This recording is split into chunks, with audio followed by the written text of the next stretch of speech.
Hey, you crazy cats! 42's live streams and videos are simply not available on vinyl. You will have to go to the YouTubes for that. So if you want content about British traditions and culture, cutting edge social commentary from an unapologetically patriotic perspective, along with a side order of madness you simply will not find anywhere else, then this is the place for you. And to all those early adopters in the chat, don't forget to hit the notification bell. That's how you get the good stuff, and make sure you never miss a tasty treat. So with that being said and done, squeeze yourself in.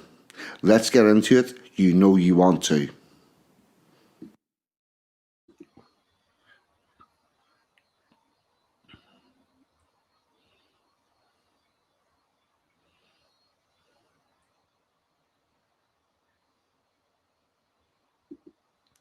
Good afternoon, good morning, good evening. Please delete as applicable because the internet is worldwide and time zones are indeed a thing. And this week, for the first time in 3 weeks, I'm actually doing my own intro, which is interesting, strange, new, and different. It was great having DJ here 2 weeks ago and Emma G last week for the wee impromptu one, but now you're back to the old thing with me. Now, could I get a wee audio check in the chat, please? It's the ducks on it, and we'll do some hellos. Right, let's go. Quack, quack, ducks are in. Steve Cray's got a headache, so he's had to duck out. Ugly Truth, what about you, chum? Bree, very warm welcome to you. October, evening, brother. Sheepdog's in. Anglo-Saxon, evening, brother. Streaky Bacon's in. Willowookie. Robert Ingram. We're getting 5x5 on the audio. That's all good. Now, let's see. What are we going to do next? Yes, first thing we're going to do is our little bit of housekeeping. What have we got? Right. Nobody seems to know exactly what Jack and Rags are going to do tomorrow. We've got this in the wrong order. Right. A very warm welcome to everybody who came along from Sansom and Toffee stream earlier on. It's just finished. If you're appearing in my chat and you don't currently watch Sansom and TJ before me, you probably want to check that out, because if you like my stuff, you will also like their stuff. We tend to agree on quite a lot of the things. So there's that. Jack and Rags, nobody knows what they're going to do. John Davison streams at 9 p.m. on Tuesdays and Fridays, as and when he feels up to it, because he is ill at the minute. So keep an eye out for those.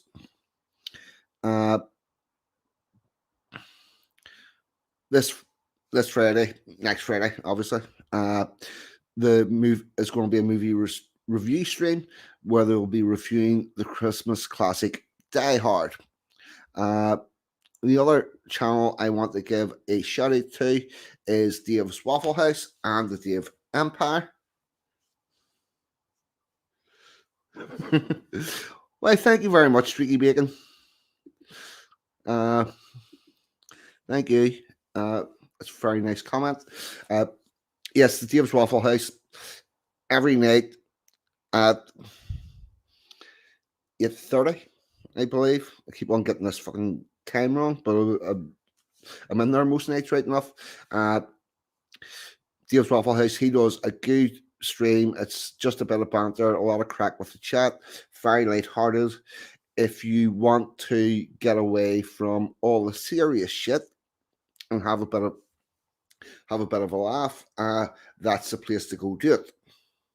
So there we have that. That's us all pretty much up to date. And we're going to start to get... Oh, Linda Hunter's in from down under.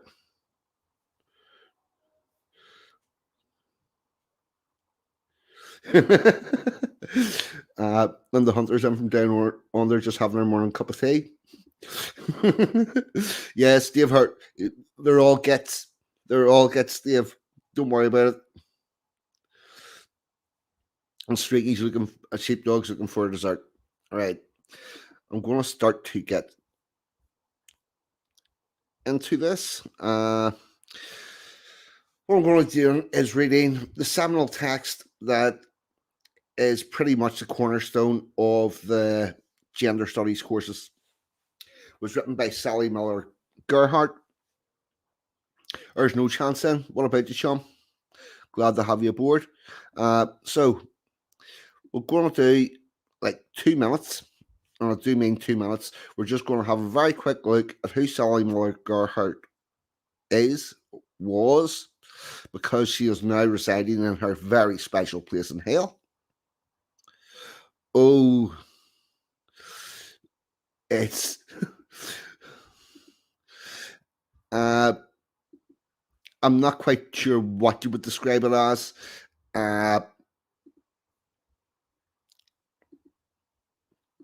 It's her plan for a whole brave new world, and yep, that's looking all right. Sally Miller-Gearheart. 1 second, I need to cough. That's a bit.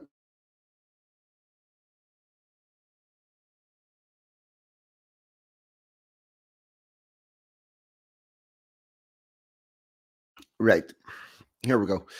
Sally Miller-Gearheart, April 15th, 1931 to July 14th, 2021, was an American teacher, feminist, eugenicist, science fiction writer, and political activist. In 1973, she became the first open lesbian to obtain tenure-track faculty position when she was hired by San Francisco State University, where she helped establish one of the first women and gender study programs in the country. She later became nationally known as a gay rights activist, and there's the ugly bitch there. Right, so what you're about to hear, read, is not just the rantings of someone on the fringe. She established the curriculum that has been used in gender studies ever since.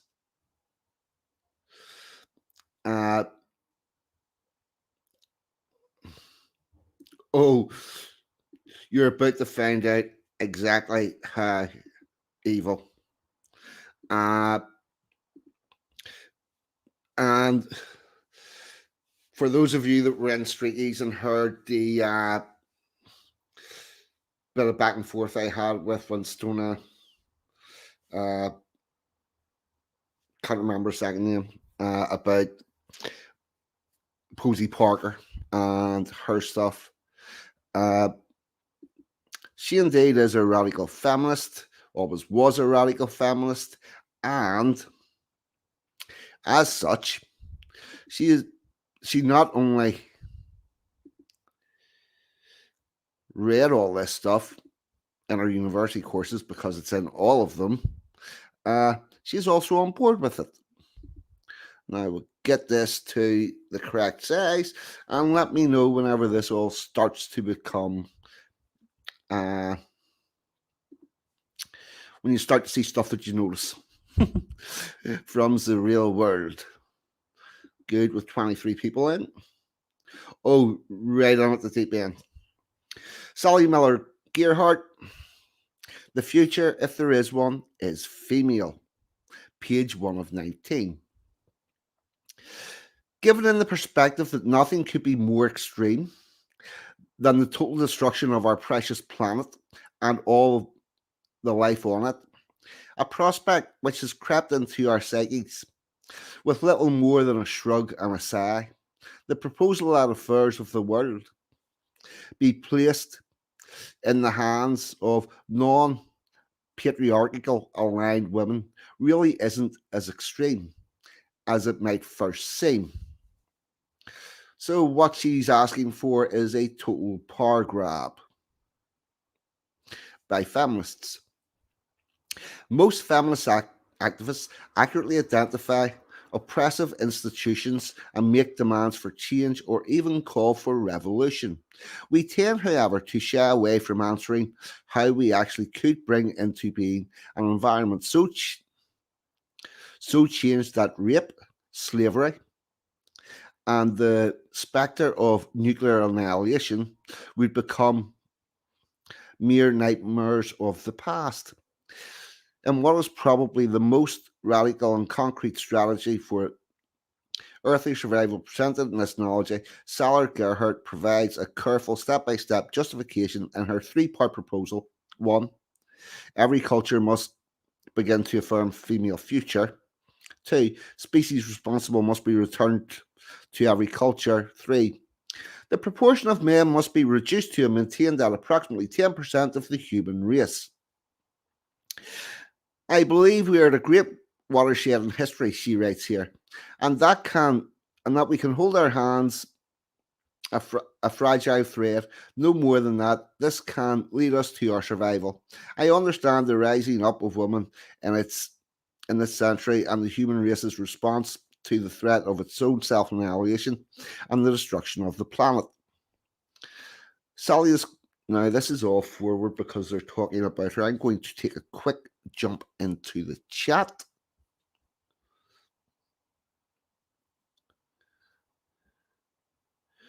There's Aunt Sally's in, Arpow's in, missed.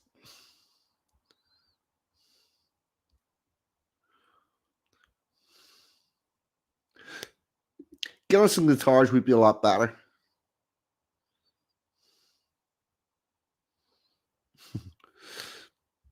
All right. I believe I'm going to skip to the actual start of it. Right, here we go.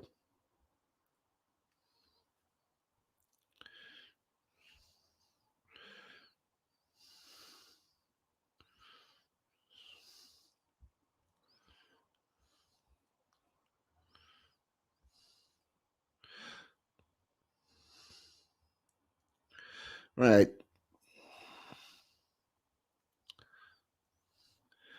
One sec. Where's the actual fucking thing?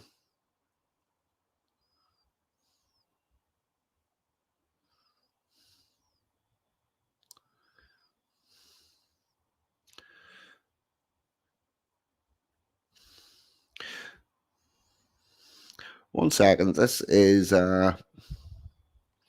see, it said the future is female, the future of Israel female PDF, but this does not seem to be the actual fucking essay. Seems to be about the essay. Bear with me for one moment, though.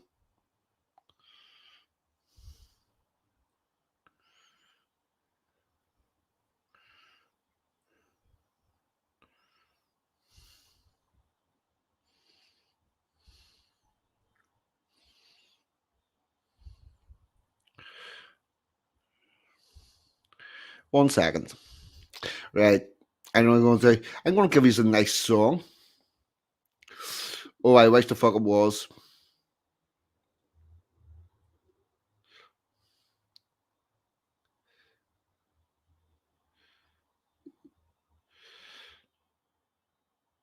CRTL and type in the beginning of the book.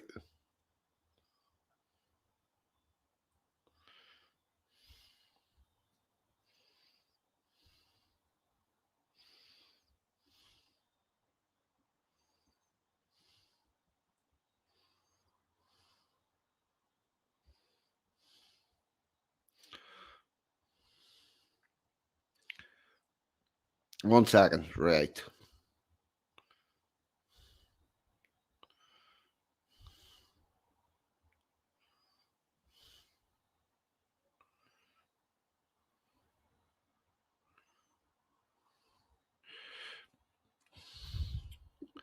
One momento.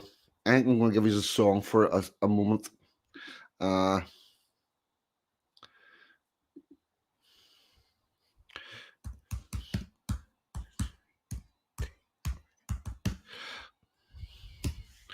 All right, we're going to have a not have a Miller man.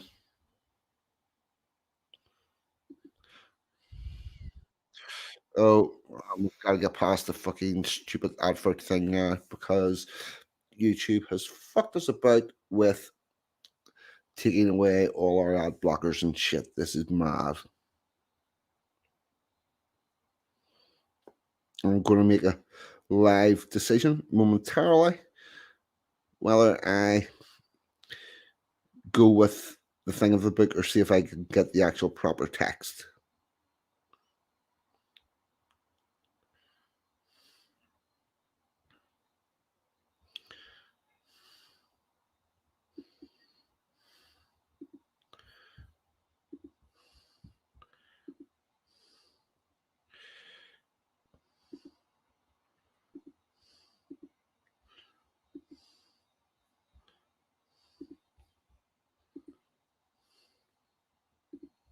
Alright, if the wind was in our sails, then we'd be alright. If the wind was in our sails, then we'd be alright. If the wind was in our sails, and we'll all hang on behind, and we'll roll the old chariot along. We'll roll the old chariot along. We'll roll the old chariot along, and we'll all hang on behind. Oh, it'd be all right if we make it around the horn. Oh, it'd be all right if we make it around the horn. Oh, it'd be all right if we make it around the horn, and we'll all hang on behind, and we'll roll the old chariot along. We'll roll the old chariot along. We'll roll the old chariot along, and we'll all hang on behind. Well, a night on the town wouldn't do us any harm. Oh, a night on the town wouldn't do us any harm. Oh, a night on the town wouldn't do us any harm, and we'll all hang on behind, and we'll roll the old, we'll roll the old, we'll roll the old, and we'll all hang on behind. Well, another festival wouldn't do us any harm. Oh, another festival wouldn't do us any harm. Oh, another festival wouldn't do us any harm, and we'll all hang on behind, and we'll roll the old, we'll roll the old, we'll roll the old chariot along, and we'll all hang on behind. Right. And I clicked the wrong fucking tab, and we're going back to that thing. We're just going to have to go with that because, in a strange but probably telling thing, the link from years ago that was just a book is now this thing. But here we go. I need to get back to roughly where it was.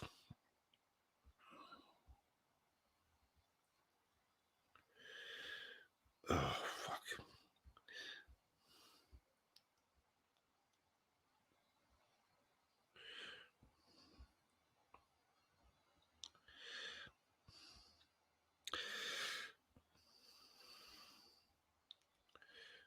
Right, 1 second.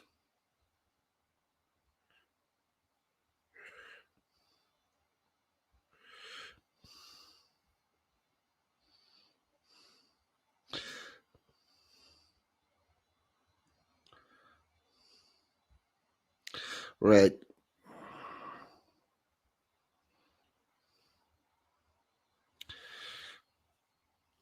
Mm-hmm. I'm gonna go. Right. I'm trying to figure out where I stopped there. Right. This here. This here.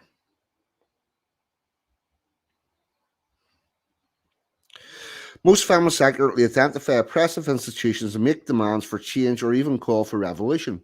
We tend to shy away from answering how we could actually bring this into an environment. So change at rape, well, we had that. Every culture must begin to affirm female future. We had that. Uh, the proportion, right? We had that. Sally is careful not to say men are innately destructive or women innately nurturing. Indeed, she says there is no way to prove such a claim. She asks us to look instead at the weight of history and its centuries of male rule, accompanied by the growing power and likelihood of total earthly destruction. It is this history tradition pattern which must be broken, the pattern immediately tied with patriarchal control. One small problem there, pretty much a really large portion of the time whenever the British Commonwealth ruled, put, what was it, two-thirds of the world's map red, there was a queen on the throne. So don't think it's always been run by men, Sally. Mm. Though, though Sally's proposal is unique, others have suggested similar plans according to the book Grand Domestic Revolution, A History of Feminist Designs in American Homes, Neighborhoods, Cities by Deloise Haven, MIT Press, 1981. A female activist, Louise Weisberger, proposed a plan in 1893 similar in an art to the one Sally proposes here, almost 100 years later. In Westbrook's novel A Sex Revolution, men agree reluctantly and under pressure to change rules with women for 50 years as a social experiment.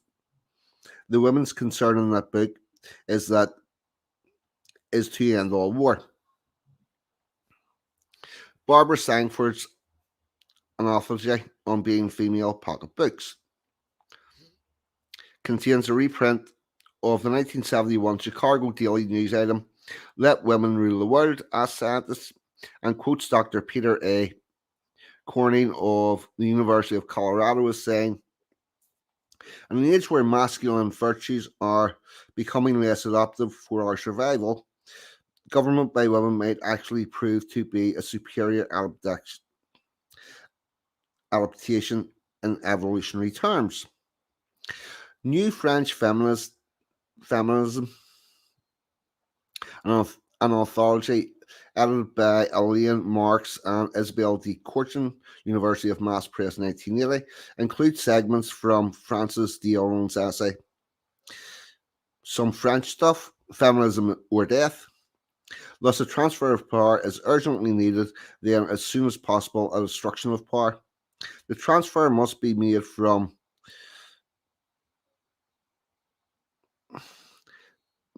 uh, phallical men responsible for the sexist civilization into the hands of awakened women. And elsewhere in that volume, therefore, society at last in the female gender, meaning non-power and not power to the woman, would be proved that no human group could have brought about the ecological revolution because none other was so directed or concerned at all levels, and the planet in the female gender would become green again for all. I don't think it's going to become so green for those people that are no longer allowed to be there. There is something in Audubon's essay which seems to be missing in Sally's proposal as it currently stands, and that is the sense that the transfer of power would be a temporary measure, a step toward the ultimate hope that, as Edinburgh writes, the male would once again become the expression of life and no longer the elaborations of death. See, I think whenever you look into a lot of the wars that were started by women, so I'm not 100% sure what you mean by that. And human beings would finally be treated first as persons and not, above all else, as male or female. So you're arguing for the removal of gender. And see where that ended up. Sally, on the other hand, proposes a proportion of men to be reduced to and maintained at approximately 10% of the human race, though, she says, this must be done by increasing the birth of females and not by any loss of lives. Interesting phrase, not by any loss of lives. What she means is to abort all the men.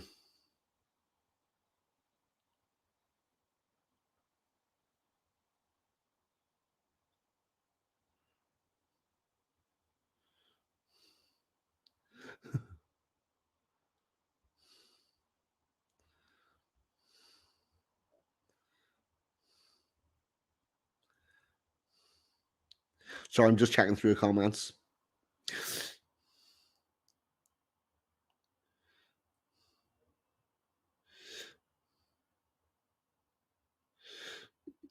So it is. Yeah, and I will agree with the whole Burma.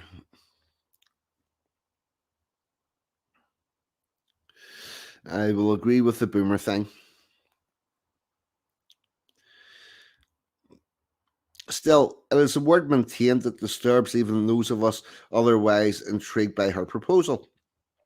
For it seems unnecessary that this drastic measure become part of the new order, but rather it could be conceivably accomplish its purpose in a couple of generations, could break the chains of patriarchal traction, ease from our collective memory the lies about male supremacy, interrupt the habit of female victimization and servitude, and this done could give us a chance to start over, refreshing, unburdened by the accumulation of the past madness. Well, I'll tell you what I will say. Whenever there's only 10% of the population male, there's going to be a lot more women that are going in the mines, digging out that coal. Down into the sewerage system, digging out those fucking fat bergs. They're going to be climbing up onto those electric power, uh, like the big grids for the electric cables and nailing them on. You're going to be doing all that outdoor stuff. You're going to be the people sailing the ships around the world. And I think it would take about a week for you to decide you don't really want to do that. Sally's essay, in all its intensity, is welcomed to this analogy of the spirit of dialogue, despite its unreserved complications, as we, the collective, struggle to come to terms with the deaf culture and our hopes of salvation. Sally, a long-time lesbian feminist activist, and perhaps best known as the author of what has been called the new underground classic, the the Wonderground series of the Hill Women, Pressbone Press, 1978, highly recommended. See anecdotal biography at the end of this anthology and co-author of A Feminist Heart, Pressbone Press. She is also chairperson of the Department of Speech and Communication at San Francisco University. So not only is she putting this shit into the schools, she's also one of the people that are changing the bastard language and changing the meaning of words. Good work. Good work. A member of a beauty shop quartet and is what the fuck's a beauty shop quartet? I'm going to guess that's four women that sing like a, as opposed to a barbershop quartet. And there's a double Aries with a Virgo rising, which means there's also possibly a cauliflower and a mashed potato, because that whole uh, astrology thing is bullshit.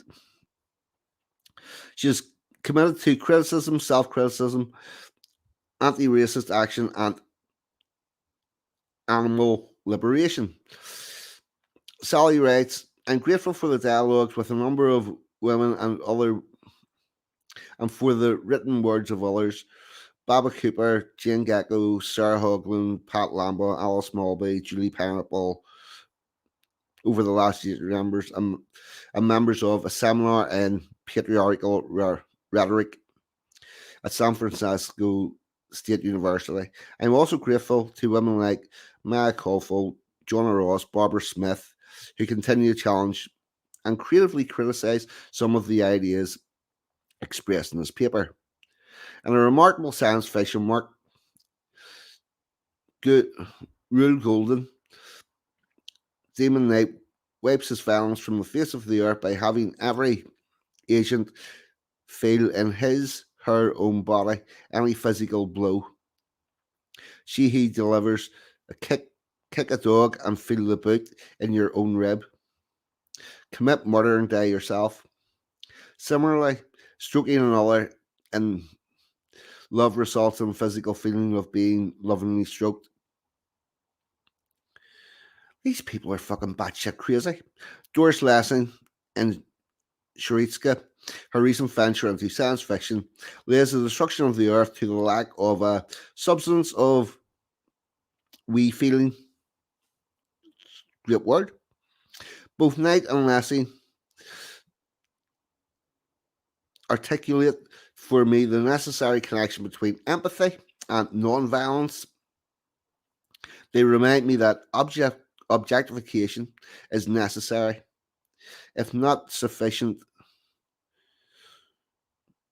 component of any violent act. Thinking to myself as separate from other entities makes it possible for me to do it. That entity things I would not do to myself. All right, so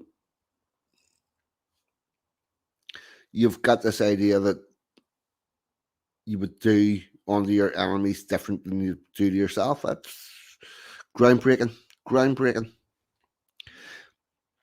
But if I see all things as myself, or emphasize with all other things, then to hurt them is to do damage to me.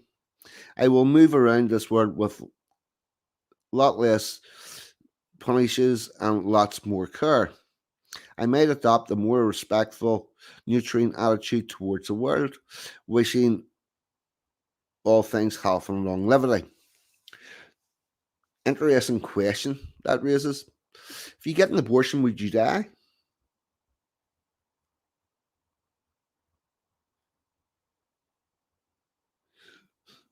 Split hearts and conquer.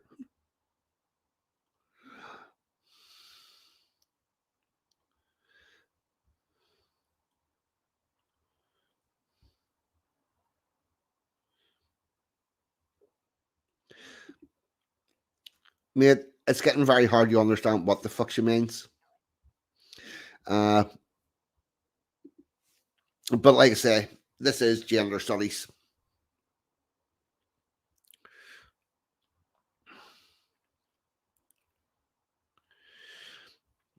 But empaths don't live long if the golden rule is not in effect. Our world belongs to those who can objectify or are forced to objectify. And if I want to protect myself from them, I learn to objectify and fight back in self defense. I seem bound to choose between being violent and being victimized. Or no, actually, see, we've now created this world uh, where, as opposed to having to actually fight back yourself, we've got these institutions. You might have heard of them, called the police and the courts, and you seek legal recompense instead of actually punching the cunt in the face yourself. Or I live a schizophrenic existence in which my values are at war with my actions because I must keep a constant shield of protectiveness. I'm not quite sure you're not already schizophrenic. intact over my real self, over my empathy, or my identifications with others. The longer I keep up the shield, the thicker it gets and the less empathetic I am with those around me. So every second of protecting myself from violence makes me objectively more and ensures that I am more and more capable of doing violence myself. I'm caught always in the violence victim trap. Or what you could do is you could create a society where it's homogenous and people get on with each other and attempt to help each other, but are capable of being extremely violent to those that come in from the outside. What about that? Would that possibly be an idea? But most people, I'm convinced, do not want to rape the earth or to exploit each other. While 53% of the US public may expect nuclear war in its lifetime, nobody wants such an event. Violence has reached such a monumental proportions that the ordinary citizen of the world feels impotent and increasingly cynical in the face of its immensity and complexity of the issue. A destructive technology is launched by the discoveries of morally neutral scientists and proliferating consumer consumerism urges 6% of the world to waste what 94% of the world. Hold on.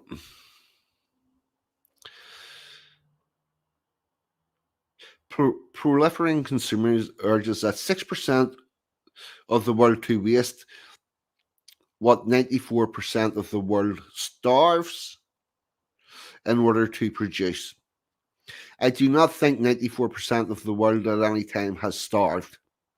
I think you are talking absolute bullshit and have pulled those figures out of your arse. Clean air, clean water, arable land, wilderness, wildlife, forests, lakes are all becoming an endangered species, as are safety, security, freedom, and equality. So, this is the 70s, and this is where the beginning of your Agenda 2030 is coming in. This is the same rhetoric we get. We need to protect the wildlife, the forest. We need to have it green. It didn't just spring out of thin air, and this is where it finds its beginning in gender studies. And with that, I'm going to check.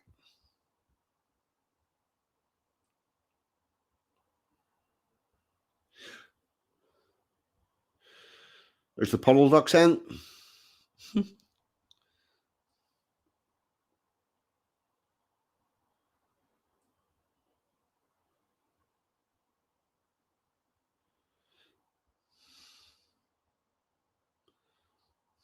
Right.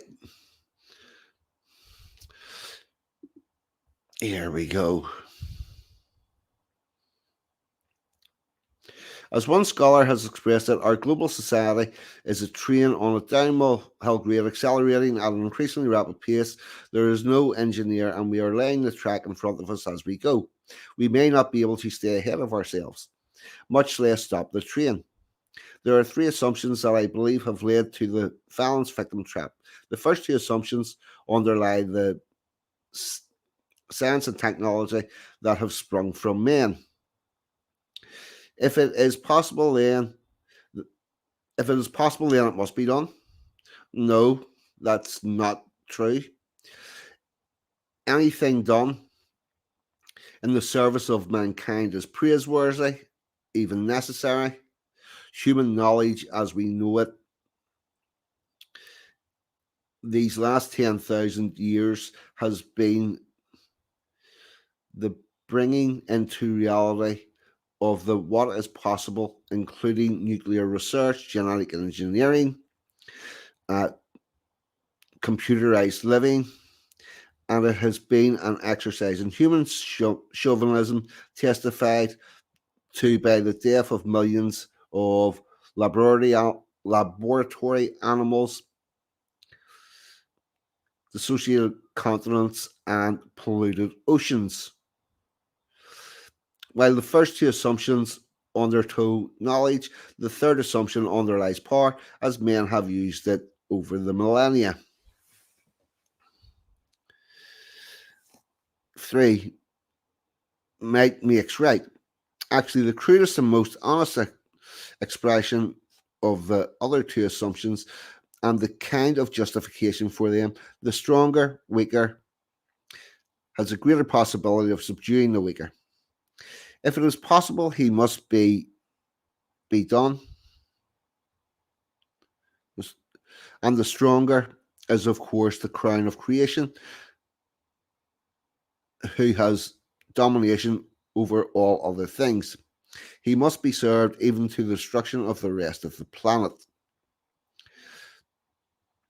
These three assumptions are responsible for the familiar, highly formalized duet between knowledge and power that we now identify as Western civilization.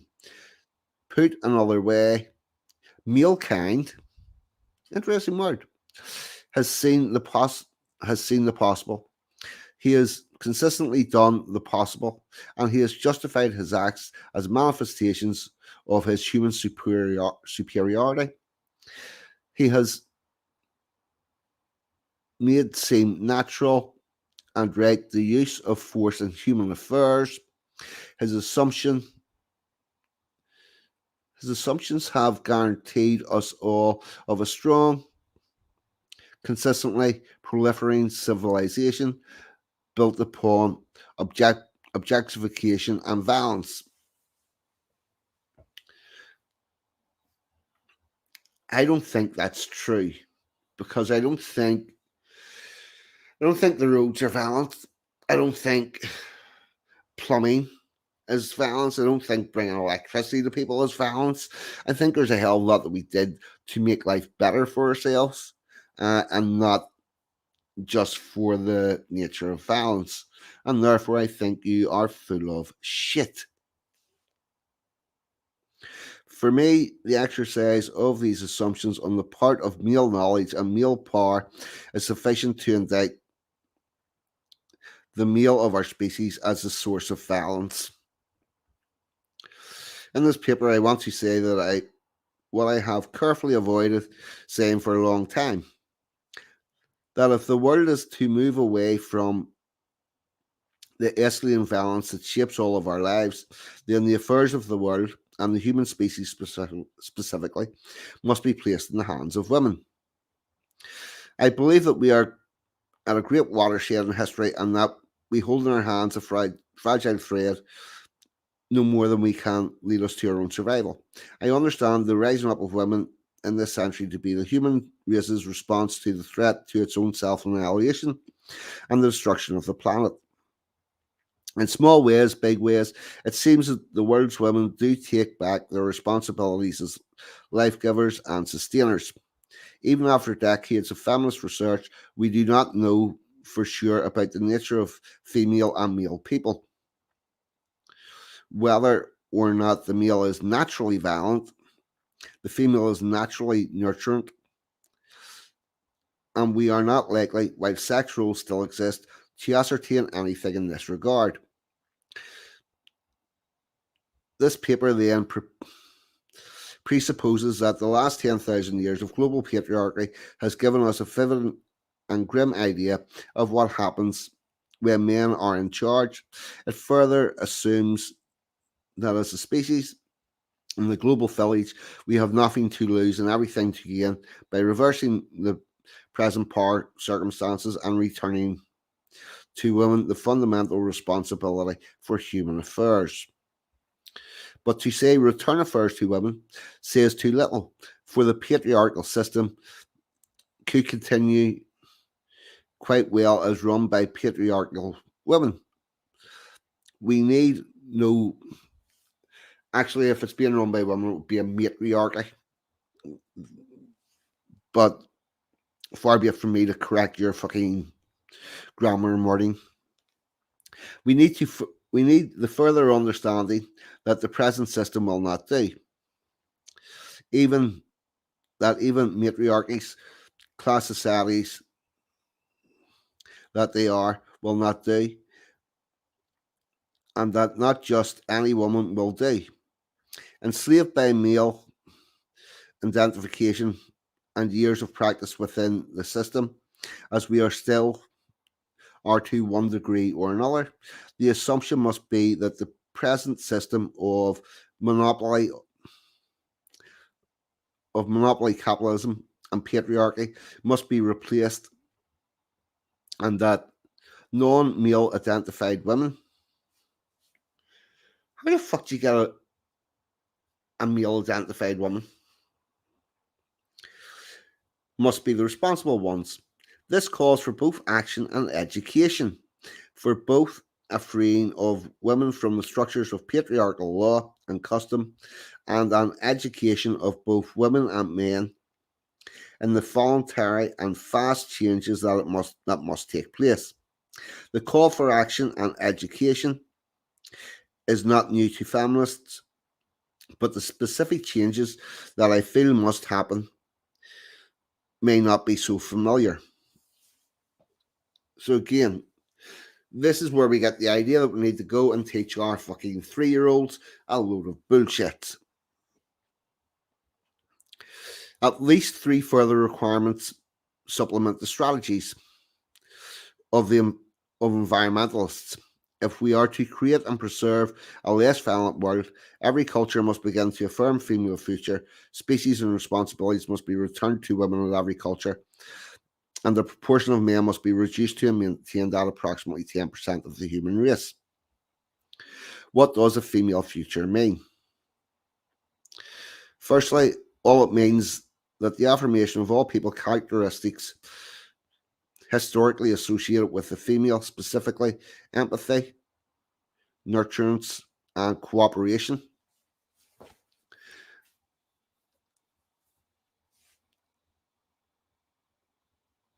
These are not female characteristics.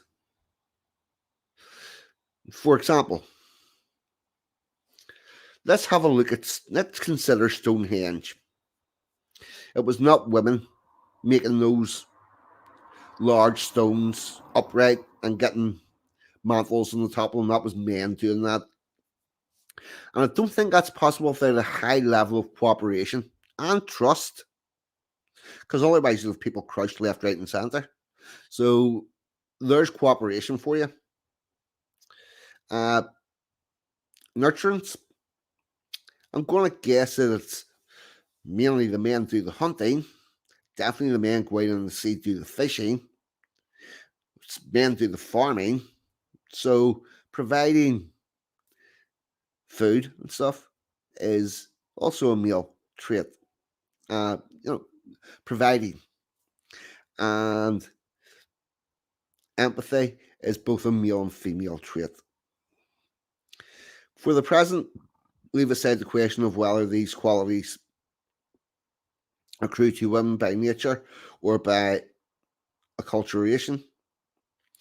Let us just be sure that we do not make the common premature leap that insists upon us calling these qualities human ones. To grant them all to all human beings loses the point. Precisely. The reason that they have to take a back seat to the male qualities, objectification, quality, and objectification, violence, and competitiveness.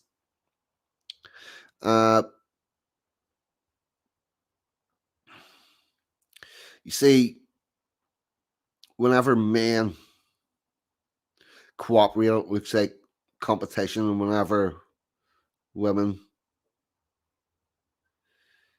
cooperate, it looks like something different.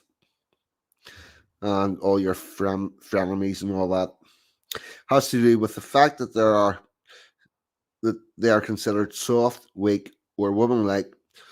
When in Western culture men are empathetic or nurturing or cooperative, they are simultaneously branded as feminine. No, they're not. or like women. No, they're not. And they lose power accordingly. No, they do not. However loudly they're preached from Christian pupils or from the pages of the Reader's Digest, these are not the qualities or values that govern Western civilization. They are characteristics associated with the female of the human species. To act upon them is to automatically lose and to be less of a man. I'm going to check the chat. Uh,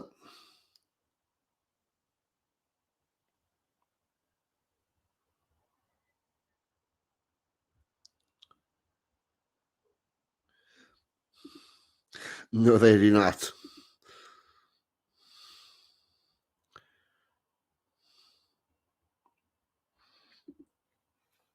Whenever you look at, well, there's an interesting one. Uh, see, up to the age of 3, a woman that murders her child, it's not classed as murder, it's infanticide. And instead of going to jail, they go to hospital. That happens so often that they changed the law around it.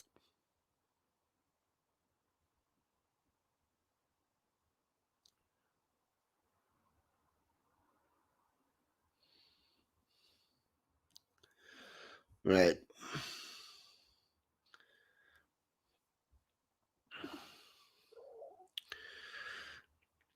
Some feminists object on strategic grounds to the labeling of these characteristics as female qualities by touting women. Just want to check something, right?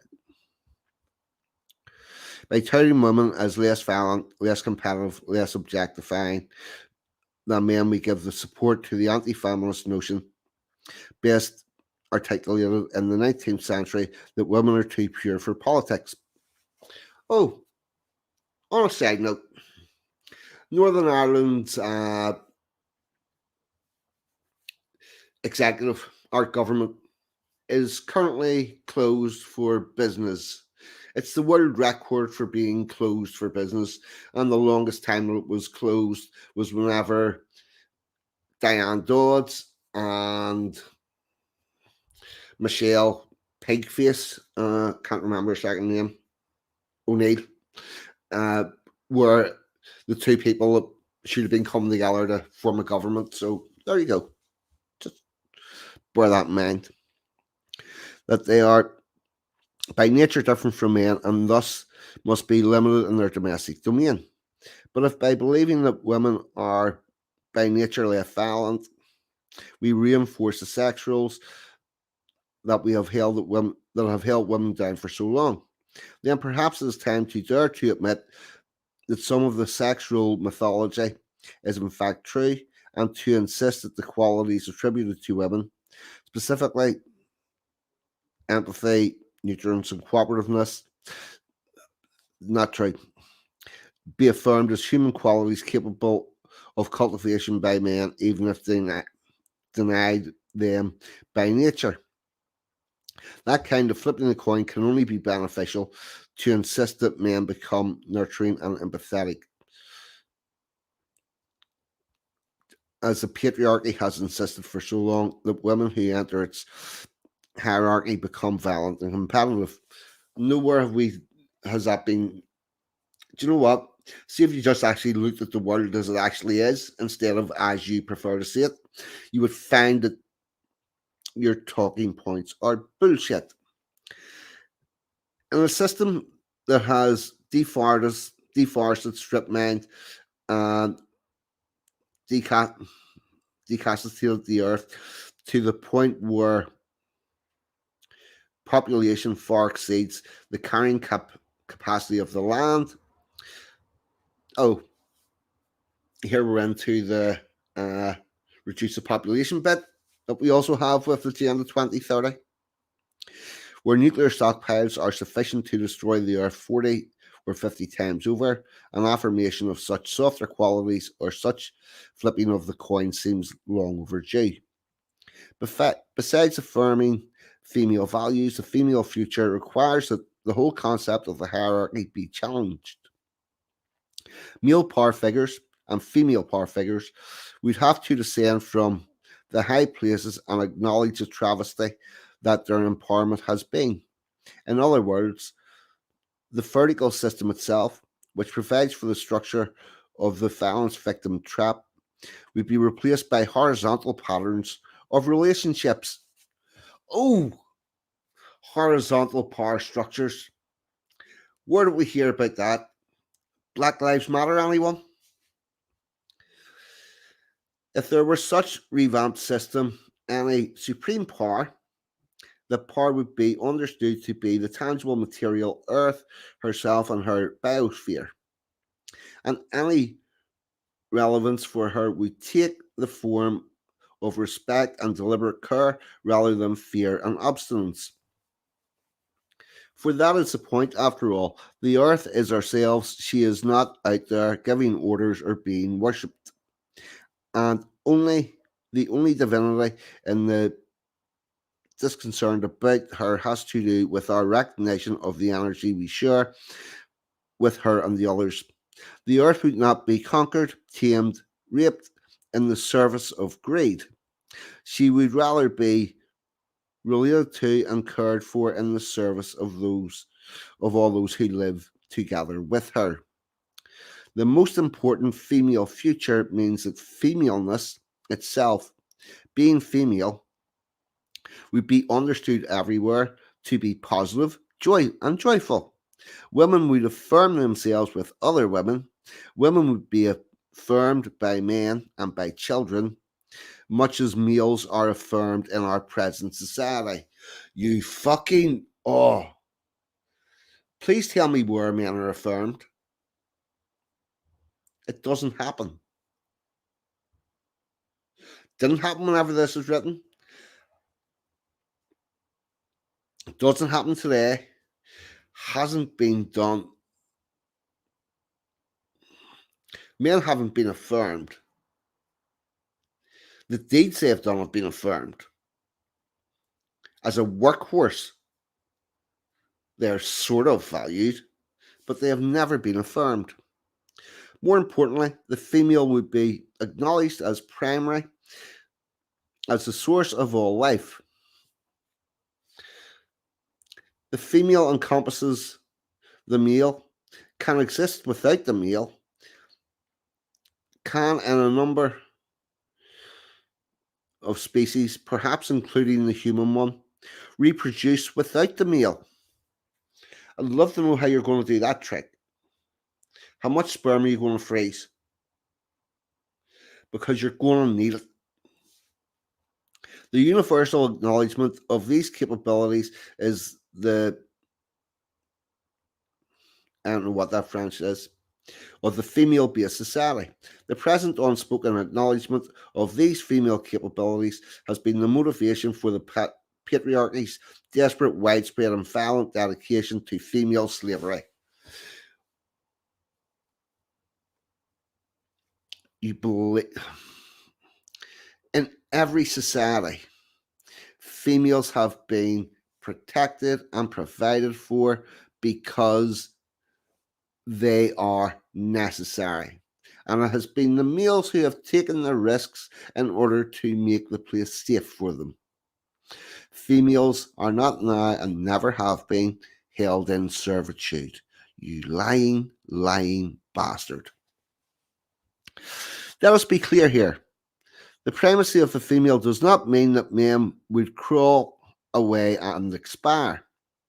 It is, or would be, when all the manufactured evidence to the contrary is swept away, simply a fact that fact of existence that has no better or worse value put upon it. I realize how these words sound, how time after time in human history such words have been used in condescension or benevolent despotism to assert the superiority of one, usually ethnic group, above the other. I'm aware of the dangers of biological determinism and fear it in precisely the ways that each of us should. And yet, Here on the level of human sexuality, I am at last forced to say that I believe the differences to be those of primacy and determination.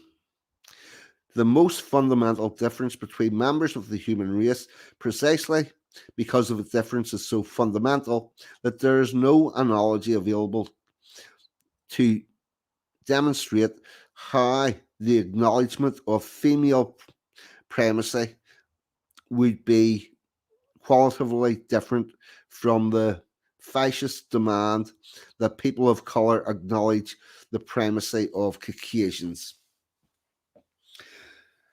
So, that's sounding a bit supremacist to me.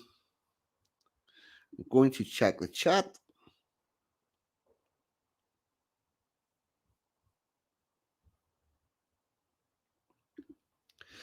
Uh,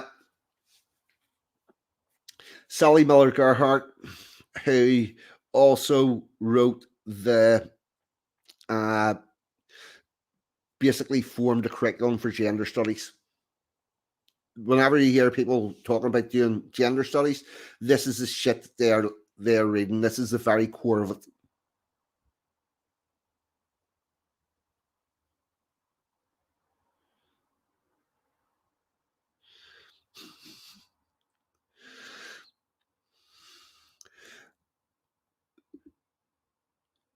I'm not exactly sure what I'm going to do because it is starting to.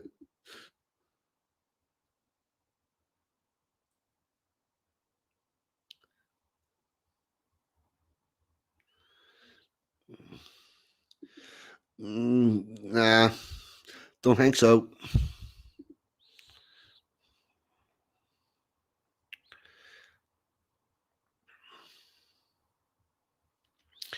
I fall back again on what ultimately seems to be the truth to me. The female primacy is in fact the truth as acknowledgeable by men as by women, while any higher valuing of the basis of race, ethnic background is simply or obviously absurd.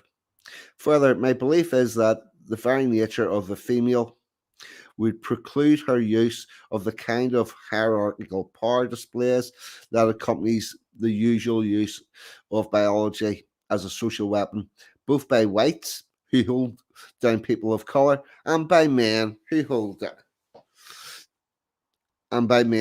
down women. If you're wondering why the black people and the women and the all the other victim thing groups all seem the same, this is where it all intersects. Since there's no existing compassion to a world in which femaleness is accorded its proper place in human affairs, the best we can do is to imagine a hypothetical society in which half the population lives twice as long as the other half. Actually, women do live longer than men.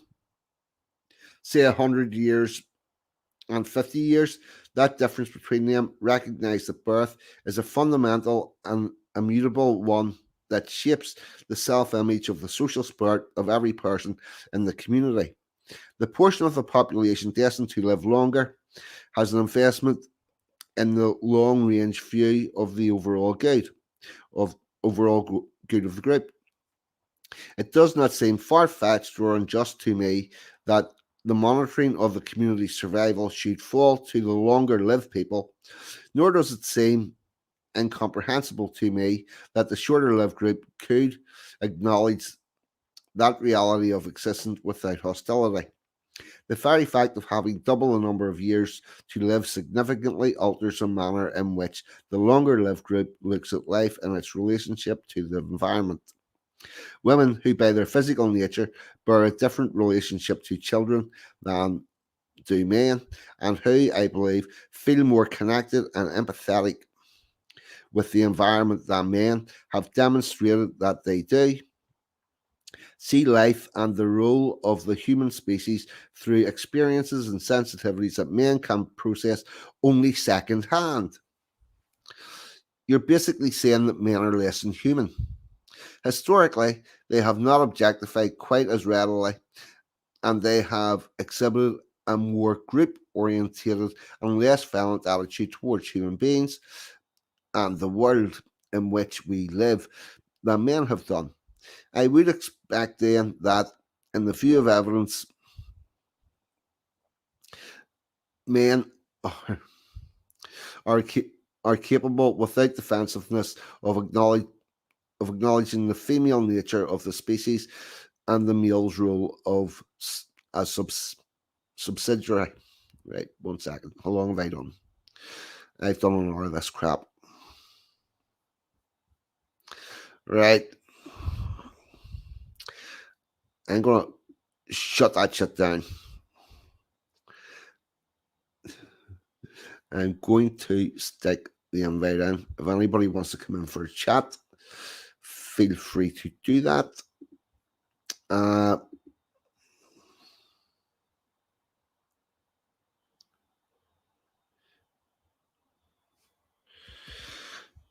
Right.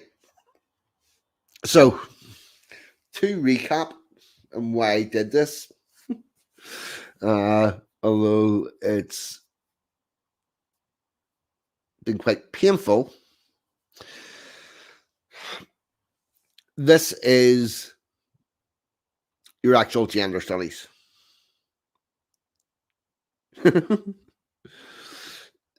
Yeah, and also I'm also quite cognitive of the fact that I'm supposed to be providing some form of useful entertainment.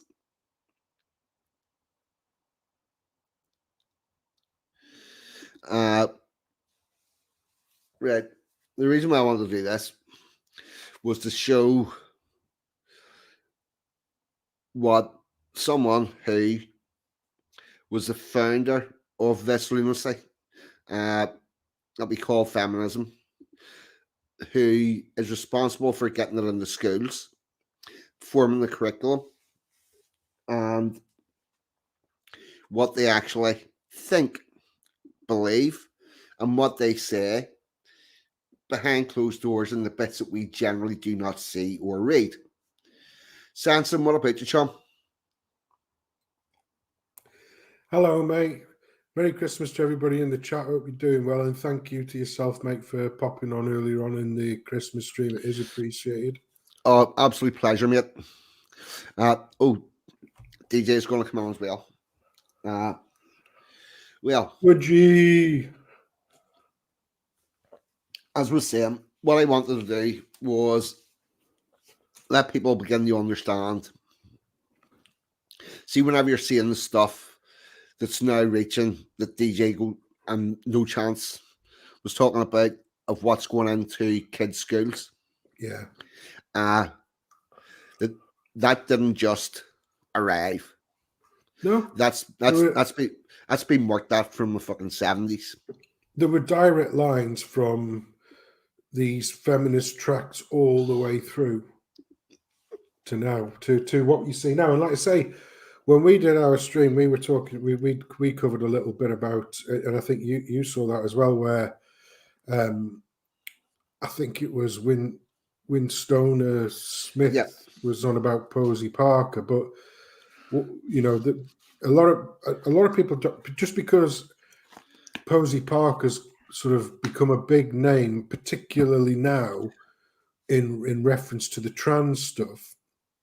Oh, but what people don't realize is that when she was, because obviously her name's Kelly J. Keane, but when she was pumping Posey Parker as the feminist, a lot of it really was anti-male crap. In effect, I know she's married, I know she's got kids, but she was of this, you know, women are just 100% equal to men bullshit, and this is what enabled. Oh, you know, she was past women are equal to men. See this bit, this stuff that's in that book about women being superior. She was fully on board. She is fully on board with that. Do you know why she got involved with? Really interesting, Mum. Do you know why she got involved with the trans thing? I don't know. I don't know what the catalyst was. No, mate. No. Oh, I can tell you exactly what the catalyst was. See, for a very long time, it was only boys who were transitioning. Yeah, exactly. Yeah. right? The first thing that happened with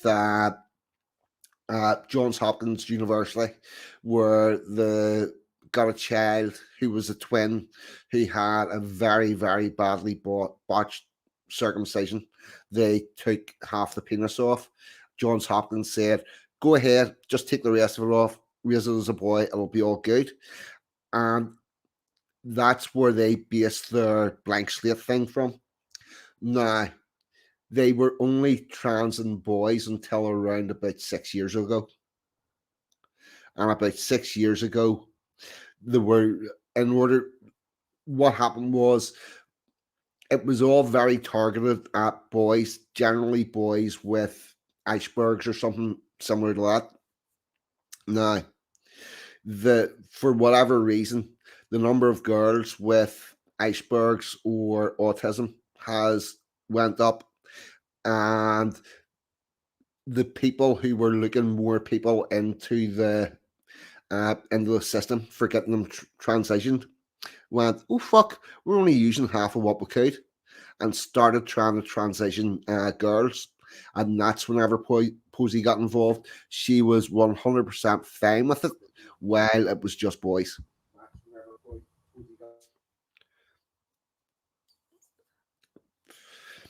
Hello, Streaky.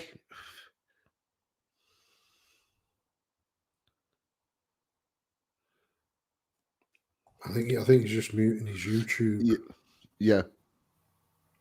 Ah, fuck! Hang on, mate. Hang on.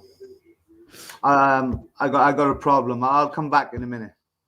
Right, no worries.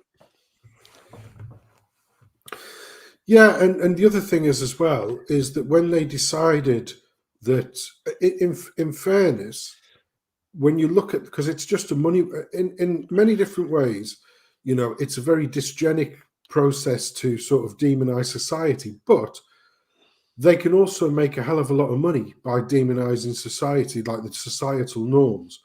And what they don't realize is that, yes, you know, you can give a boy a fake pair of tits and you can invert the willy and turn it into a fucking gash, if you like.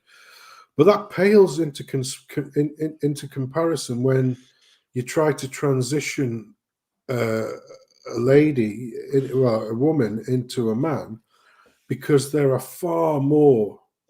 You know, I mean, okay, if you do the Elliot Page route, which is, oh, I'm just going to cut my tits off, yeah, that's pretty easy. But downstairs, it's still the same. But if they try to do the full hog, then they have to sort of manufacture like a willy out of leg. What they do is they take skin from the leg to produce the willy, but then they take skin from the arm to repair the skin that they took from the leg. And the thing that ends up looks like a Primrose hot dog. Half the time it doesn't fucking work, and it's perfectly functionless anyway. Yep. It would need to have some form of inflation device. Yeah, exactly. And you know, this is where, once again, when they try to gerrymander the waterworks, half the time, you know, when they're pissing, it's coming out their asses, which is another sort of trait of what actually happens to the transitioning boys to girls sort of thing. But nobody wants to talk about it. And believe it or not, it was Chris Dangerfield's channel, and he put in a link about Mr. Metacur. Yep. Do you remember that fella? Yep. Where it says how sausage is made. Yeah. And Yeah. I was like, no fucking way. And even to this day, it's like, this is fucking Frankenstein shit going on here. Anyway, DJ, how you doing, buddy? Well, like, I'm a bit rough, not gonna lie, boys. Rotten heartburn, as well. Works late last night. Yeah. Works Oh, oh yeah. And I mean, it's safe to say we might have went a bit over the top, but everybody fucked off, and it was getting a bit late in the day, pissing rain. And like, we'll go in for one more, and that one turned into like another 5. But no bad. Like, can't complain. But rough the day. Feeling sorry for myself, and I've got fucking no bicarbonate soda in the house because I was going to try and get rid of my heartburn. So I'm fucked. You know, never a dull moment in my life. So, just thought I'd say though, I fucking unmuted the laptop and whatnot, and you were talking about cutting cocks off, and then earlier on, when I tuned into your stream session, I happened to catch Toffee. I can't remember what he was talking about, like, but it was very questionable as well. It seems to be making a bit of a habit of joining in conversations at very bizarre moments. Apart from that, all good. Like, Streaky's back. Sorry, mate. I didn't. Whenever there's 4 people in, it puts the new people in the bottom line, and the way it was set up, I didn't realize you'd come in. I'm sorry for leaving you in the back there for a moment or two. Yeah, that's no problem, mate. I have my own issues. I've got a problem with the volume. So I was watching the stream earlier on the TV, and anyway, everything got complicated. But yeah, Merry Christmas to you all and everybody in the chat. It's great to be here, you know. Hello, mate. Yeah, hey, Sensum. That was a really decent stream earlier, mate. I loved the outro. Fair play to you, mate. You're wicked when you're doing your outros and that, you know. Yeah, that's an old one. It's an oldie but goodie. I drag it out every now and again, a bit like Humza Hates Peach. It's an oldie but goodie. Yeah, I was out last night, didn't I? I went into town, and I hadn't been out for like a good month. So, yeah, I had a drink and obviously hit me a bit quick and everything. But I was in the pub and I couldn't, how much it filled up throughout the night, like 9 o'clock, 10 o'clock, 11, all come into that. It was like the darker this pub got.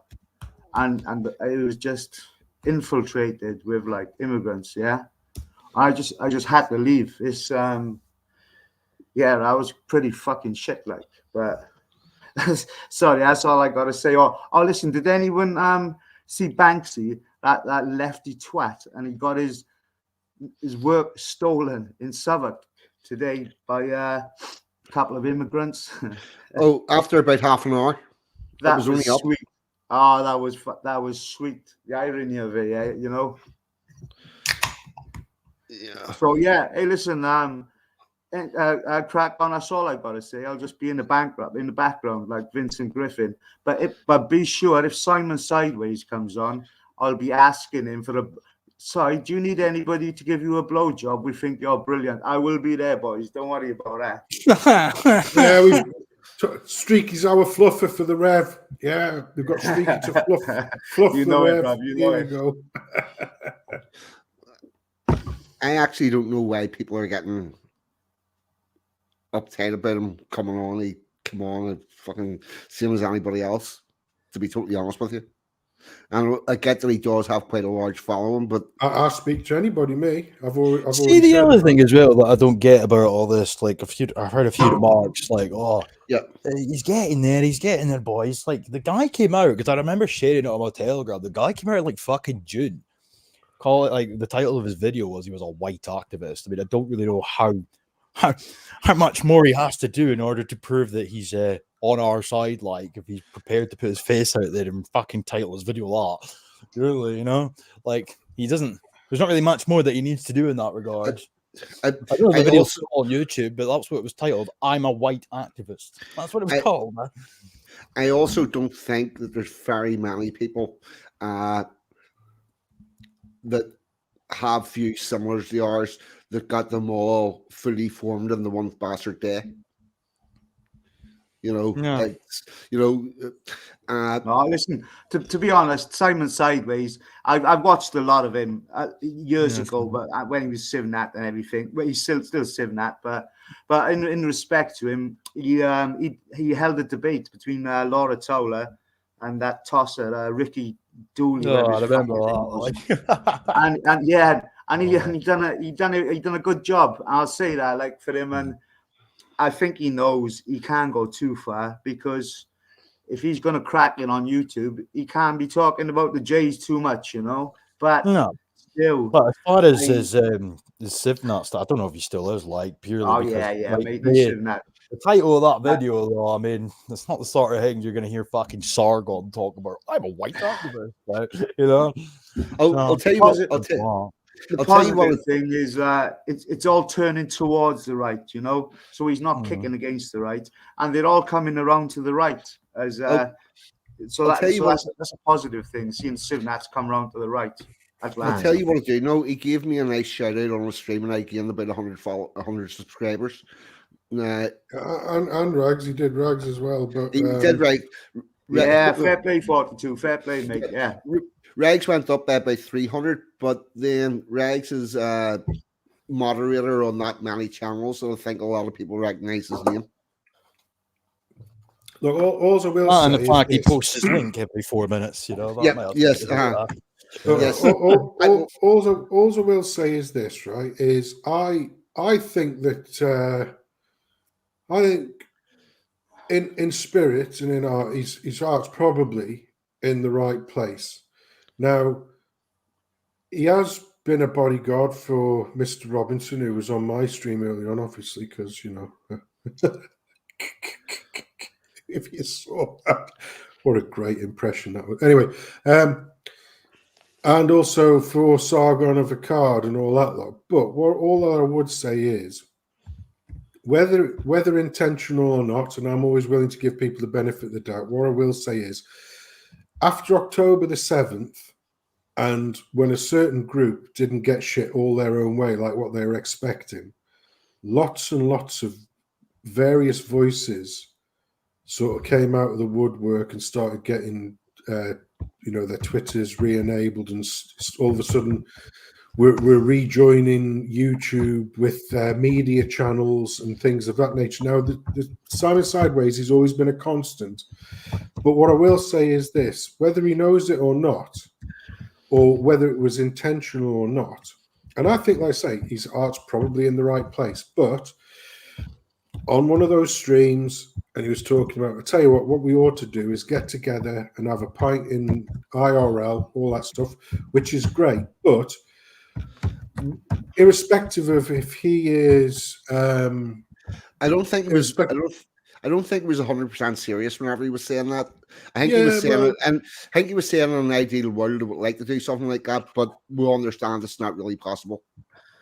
well, yeah, but if it were, then all I would say is this: you know, somebody who's got a channel the size of the Revs, whether intentional or not, he's going to draw attention from certain quarters.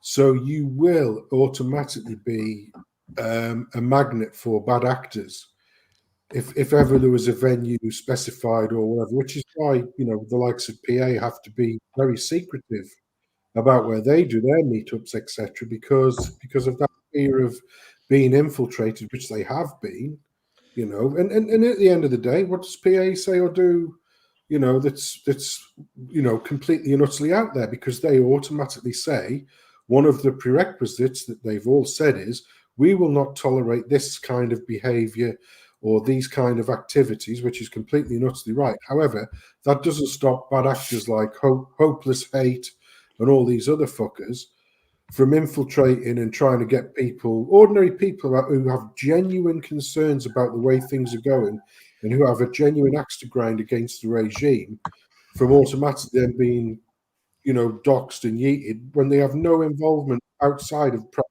turning up to these meetings. So all I would say is, you know, watch his content. I watch his content because, like I say, he has some good takes. But what I will say is, you know, just be careful, because whether that person as an individual knows or they don't know, they could be used as a vehicle for bad actors. That's all I'm saying. How many subscribers does he have? 60-odd thousand, I think. 60-odd thousand. See on my channel, I recognize pretty much everybody comes in. There was a new person was in this evening. And the other hand saying that stuck out to me right away. If you've got 60,000 subs, you've no chance of knowing who's there for genuine reasons and who's there to you know, who's there to try and cause problems for you. You have no way of knowing that. And it's just a matter of the volume of traffic that he gets. There's going to be a certain amount of them that are not there for anything good. Just on the point there that Toffee said in the chat, you'd be naive if you want to meet up for piss ups with people who toe the line, or just like, I'm not even speaking per se about Simon here, I don't know what he said and in what context and whatnot, but just in general, you're a bit of a doughball, like if you just attend random public meetings and whatnot, because you should know yourself there's a possibility there's going to be somebody that's questionable that's there. That's on you. There shouldn't be this requirement to sort of babysit people and wrap them up in cotton wool. They should have a semblance of common sense amongst themselves to know whether or not something is completely safe to attend. And even the places you think are totally safe to attend, sometimes they ain't, like what Sensen mentioned with the PA conference a few years ago, where there was some little rat in there taking photos and whatnot. That's that the onus is on the individual themselves, like to attend or not to attend. I certainly wouldn't be meeting randos from YouTube in a pub when I don't really know hee-haw about them, when there's a high probability that a fuck ton of their subs are going to attend as well and whatnot. Nah, you're all right, yeah. That's no for me. Nah, he didn't offer me anyway, but I'm just saying, It's like conferences are a pretty strange thing. The first international conference on men's issues that was supposed to be held in Chicago, it had to be moved 10 days before the event because the hotel it was going to be in started getting bomb threats, and they were worried about the safety of their staff. So it was moved to a different place, and from then on, the only people that get to know where the conference is people that have bought tickets, and they don't really get the full address until like the day before. It's the people that don't like us, the left wings, although they're all the same. It's the climate bunch, the feminist bunch, the left bunch. They're all pretty much the same thing, and more or less. Just to Anglo's comment there about punching right, just let me re-emphasize what I said when I initially spoke on this matter.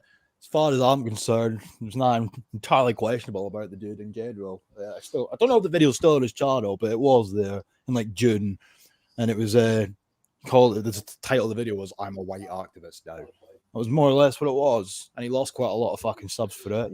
Some of his little beta Sifnat side of his fan base and whatnot. But fair play to him, There's not many people who've got their face out there, who have a job and whatnot, that are prepared to say that in this day and age. So fair play to him,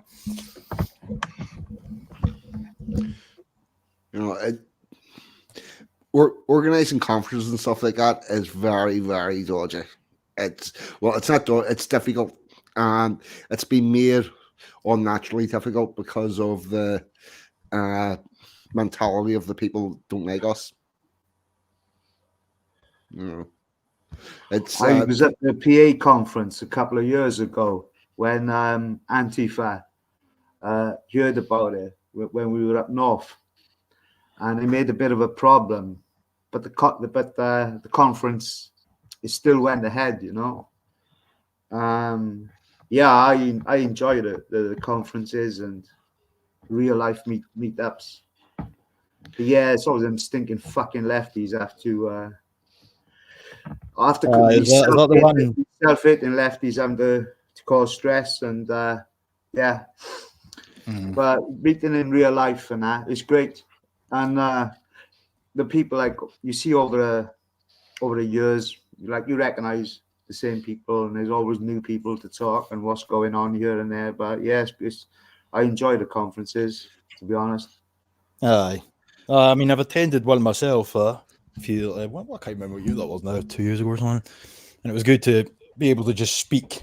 To be honest, when I went there, because it was the PA Scotland one, I was actually surprised there was more than one Highlander. I thought I was the only one, but there's quite a few. So I was getting excited. Oh my god, there's more of me. You know, I found my people. You know, I was expecting to walk into a room full of fucking Ouijas, but no. There's more of these wild men of the Highlands. There's fucking loads of them. Mountain men, you know. Gave him a handshake, went ooga booga, you know. But nah, that was good there. And then obviously over time, I've met a few heads over the years online, but it's the sort of thing you keep sort of discreet until it's happened, if that makes sense. You know, I'm not going to announce it. But, I'm going to meet so and so this week. So just in case you want to come and check out who I am, this is where I'll be and whatnot. But nah, meeting Clive, for example, a few weeks ago. He looks quite nothing like I expected him to, because you build up a fucking picture in your head because all you hear is a voice. It's the same with everybody, really. Yeah. But got the crack with him for God knows how many hours.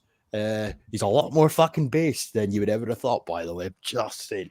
But then obviously I met 42 recently as well. So hopefully I'll be able to meet a few heads my travels this holiday as well. But again, keep it stum until it's done, you know. It was really lovely having DJ and PBC over the other week. We had a really good time. It was a good weekend. Yeah, DJ, what did you like about Northern Ireland, apart from obviously the company of 42 and Emma? What did you appreciate about the place, mate? To be honest, it's kind of, when people bum up where they're from, usually it's sort of tainted by their bias. But a lot of the things that I've heard Ragnar speaking about, or 42 speaking about, like, it was true, really. There's very much still emphasis on history there, sort of thing that you sort of don't really consider all too often when you're walking from A to B where you live. But there, it's very much emphasized wherever you go. There's no getting away from it. The murals themselves, I've got quite a lot of photos of the murals and whatnot. Yeah, good. But like, no, because I've heard both of them individually at different times speaking about history and how it's very much emphasized and not forgotten and whatnot. And it's the sort of thing you sort of have to see it to believe it, sort of thing.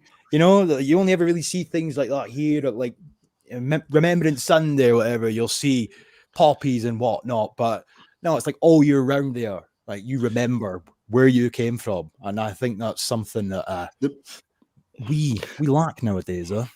Yeah, to me, I view the Northern Irish, I believe they are the tightest community in the Anglosphere of this country. Yeah, I'd probably say. Yeah, it may be the fact that they are a minority. It may be a fact, but the Northern Ireland, they great spirit, fair play. I'd love to go there. I'll have to go there. Irish Rose said to me about going there, and I'll have to go there one day. The one thing I didn't get to show you, which I should have done during one of yours, there's a lot of the gable walls have a whole load of poppies on them with the name of the people that was in that street or that street and the next street over that died during World War One. It gives you the name, their name, their rank, and the date they were killed. You know, it's very much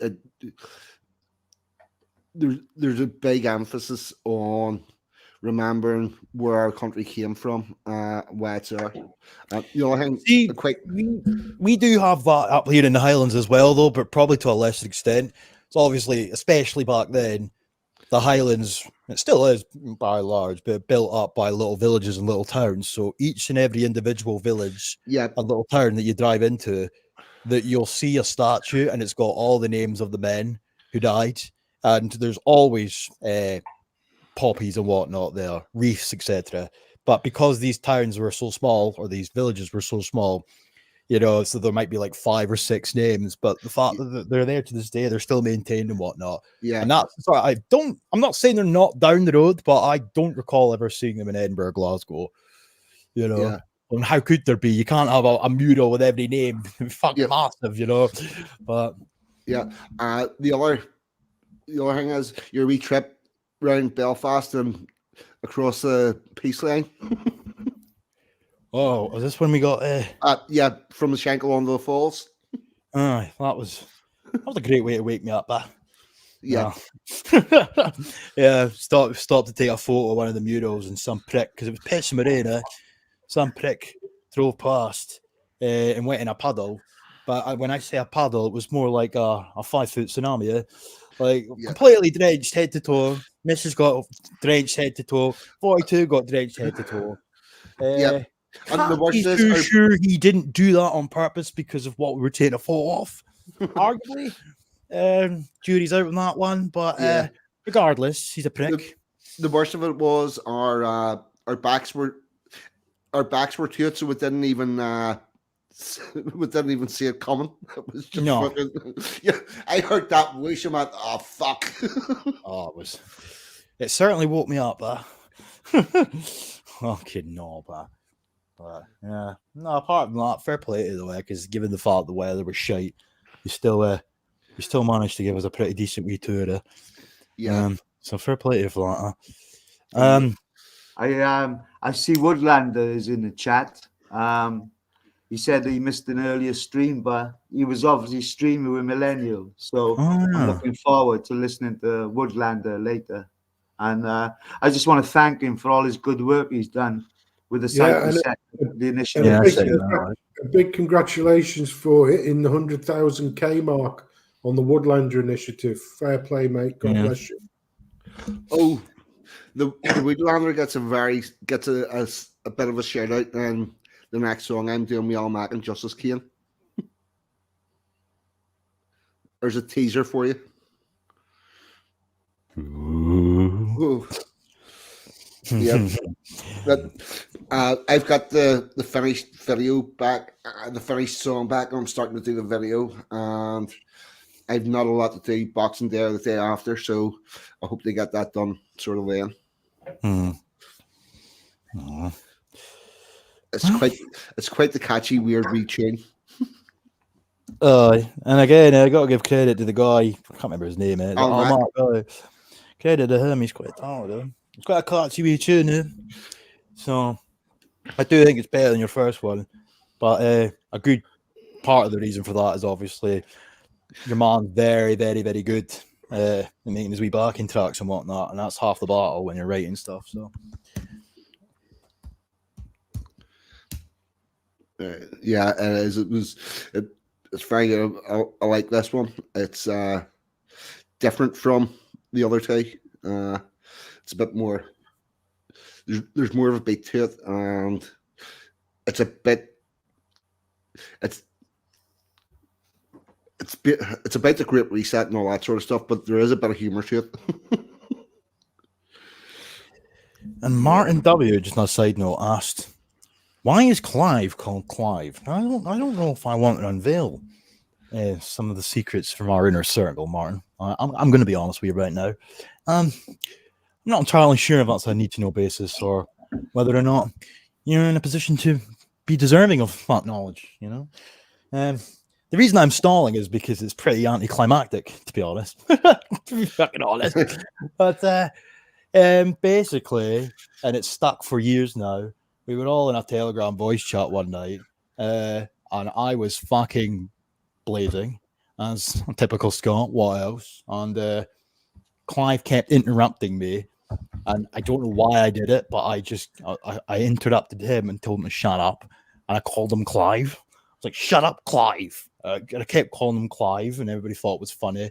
And then when I woke up in the morning, because I fell asleep with the mic in my hand, but I woke up in the morning, got the piss taken out of me. But one thing stuck from that night, and it wasn't me being ridiculed for falling asleep with a mic in my hand. It was Clive. Where did Clive come from? And then every single fucking day, Mr. Clive Chance was known from then on forward as Clive. And it really got so bad that he even just accepts it now. But I think the best thing that I ever witnessed from the entirety of the Clive saga has to have been when he did the stream with that Off-Grid Ireland. And all the email exchanges that he had with the women who was arranging the time and whatnot, etc., for when this stream was going to go ahead. Every email, she would go, "Dear Clive," right? Right? No, it gets better than that, right? So then they had that guy on that stream as well. The guy, he was in PA, the one that went to jail recently, not the Scouser guy, the other one. He did the radio thing. He was on that stream as well, and he kept calling No Chance Clive. The fucking Irish guy kept calling him Clive, right? He was introduced as Clive Chance, right? And they weren't doing it because they thought it was a joke. They were doing it because he thought it was called Clive. Like every time there'd be a bit of rambling, but Clive, what's your opinion, Clive? What are you going to say, Clive? You know, and then I just got a message off about halfway through the stream, and he's just going, "You're a cunt, by the way." I was like, "What?" He's like, "Keep calling me fucking Clive." Oh man, oh, that was priceless. Poor bastard. Yeah, that's the story of Clive Chance. Can I interject with a story about how society is failing? Last week, right? No, it was a couple of weeks ago. I was in Sainsbury's, and this junkie walks in, and she got a tenner in her hand, and she's walking through the shop, and she's shouting out, "Oh, don't look at me! I've got money!" I'm making like a big scene. There's one security guard there, right? And after that, these two lads goes in on a scooter, an electric scooter, and they just going up and down the aisles, right? And it was like it was like the end of not Benny Hill when they chases the women round at the end.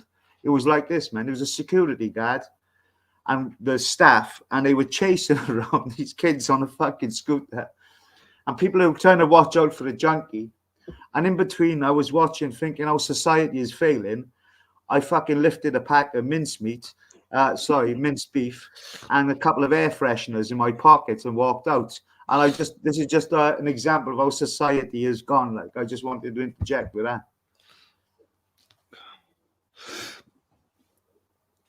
The moral of that story is, fuck it, society's falling apart, so get on the rob. DJ, that's spot on, mate. That's how I feel. But I got a thing against Sainsbury's anyway, right? Because after the Black Lives Matter kicked off a few years ago and all the riots, Sainsbury's, they floated the idea of having a special tills for non-whites, so they didn't have to go through the hassle of queuing with white people. And after they said that, I hit them fuckers with a vengeance, like. So every time I go to Sainsbury's and I rob something, that's what I think. I use that to massage my conscience of being a petty thief, you know. Not to be fair, I don't blame you there. Here, Sansom, Marks and Spencer's gets it as well for obvious reasons. Here, Sansom, that pub you were talking about in the chat, that's the Gym Palace. I forgot the name of it now. Somebody else put in the chat, but that's actually owned by the Crown Bar. It's a Gym Palace, and it's original from the 1800s and owned by the National Trust. But when we went in there, so you've got the bar on the left, but on the right, yep, you've got a boatload of seats, and you have to open the door to your little section of seats. But then at the back of that room, there's another doorway there, and that opens up into like where they have like a little gig area. Yeah, and that was a favourite drinking spot. And there was another one that was a right rough arse bar. It was around the corner from an Indian restaurant, and it was a biker's bar, but it did serve great beer. And I'm still struggling to remember the name of the bloody thing. And that was a cracking pint in there as well. Yeah, it was rough as arseholes, but it was a great pint. Yeah. Who's typing? It'd be Streaky. Yeah, Streaky's drumming. Yeah. Oh, sorry, lads. I was just doing quick stop now. Yeah, cool. Yeah, no, you're all right. Work away. I was just curious. I was just sending a message to Toffee, that's all. No, I was just saying about Sainsbury's, man. Imagine that. Like, what they've done, they floated the idea is like for the public, and they say, well, you know, what do you think about this? We're gonna have this white-only this till where whites can't go. And then you had a couple of people, the liberals, will say, we can't have this. Like, but the fact that they even thought about that idea, I despise them for that. And so yeah, I still shop, I still pay. I'm not like a smackhead or nothing. I dress in very smart clothes, like, you know, you wouldn't think butter melt in my mouth. Fucking talking about butter, I nicked 3 packs of Lurpak last week. That's butter. I can't remember last time I chores that, huh? I got the best coffee that is like £3.50 jars, right? Little jars with vanilla, with hazelnut, whoosh whoosh. I got the best air fresheners, the best toothpicks. I got Taste the Difference, pate, cranberry and fucking chestnut or whatever, right? I got jars of these. It's like it's being in a toy shop for me. I'm a really good thief, like, you know. But obviously I wouldn't do it in any of our kind of places, like, you know, I can be trusted, like. But I just got a particular hatred to certain supermarkets, so they're having it, you know. And Streaky's a jogger. I think the burning question here is, though, if you're going in there, I'd say I'm depressed, and I'll just fucking play the old social fucking thing. I'm depressed. I'm sorry about this. And what do you get? A coppers ain't. Coppers, they're not even going to nick you these days.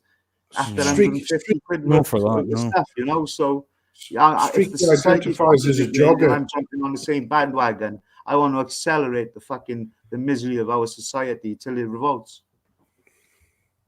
So basically, what you're saying is, Streaky, you identify as a jogger.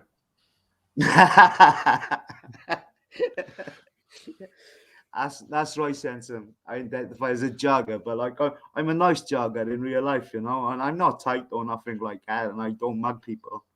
You're not tight. You steal air fresheners. Yeah, if you came round to my yard and inhaled, you'd think it was all worth it, DJ. Out of anything you could pinch from a shop, air fresheners, you know. Mate, I got 100 quid. Are you talking about the tins of air worth freshener? of chocolate bars in my fridge, in my cupboard? 100 quid's worth. It's like 3 quid a bar for fucking lint and greens, organic shit and whatever. And like, they just falls into my pockets all the time, mate, you know? So I got 100 quid's worth of chocolate in my fucking cupboard. And the funny thing is, I don't even like chocolate that much. I think I might have like a bit of a mental disease going on. Here's a question for you. See these air fresheners? Are you talking about the cans of air freshener? Nah. Just anything pocket sized. Right, the small bits, like, you know, to go into the automatic, like your Glade ones, that fucking sense and spray. What? Oh, right, those things that you plug in. Oh, the plug, yeah. I don't. Is that the type of thing you're talking about? I ain't got the Ambi Fresh plug-in one. No, I just got a sense and spray, but they're like fucking £3 a pop or whatever. Like, so them, you sort of. Is that the type of thing that you set on like your fireplace or something that squirts every 5 minutes or something? Yeah, that kind of thing. I keep it by the doorway, so when you enter the house, like, it just gives a squirt as you walk in the passage, like, you know, it's nice. Do I sound gay? I'm not fucking gay, by the way, like, yeah. But anyway, so yeah, that's it. I don't feel guilt. I feel no guilt at all, because I know them fucking supermarkets are ripping off the farmers. So I have no guilt. Honestly, mate, you got to make your own morals up in fucking today's society, and I think I'm on the right side.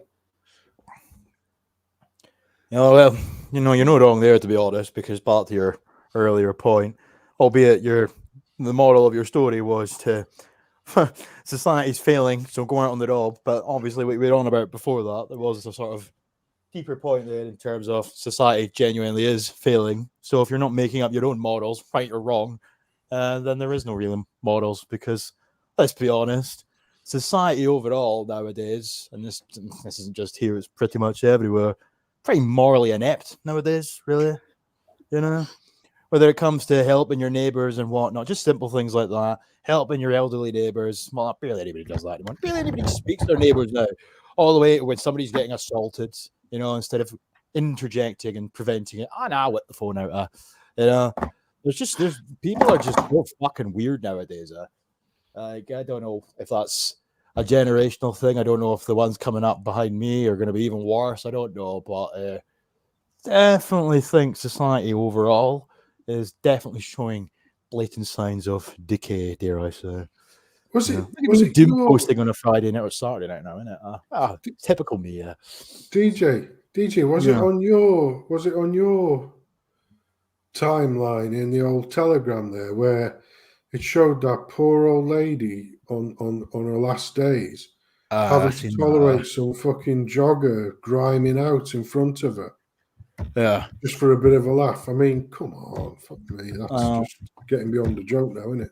And I mean, I dread to think what was done to that woman before that was filmed or after that was filmed or whatever. Yeah. Because you know, Yeah.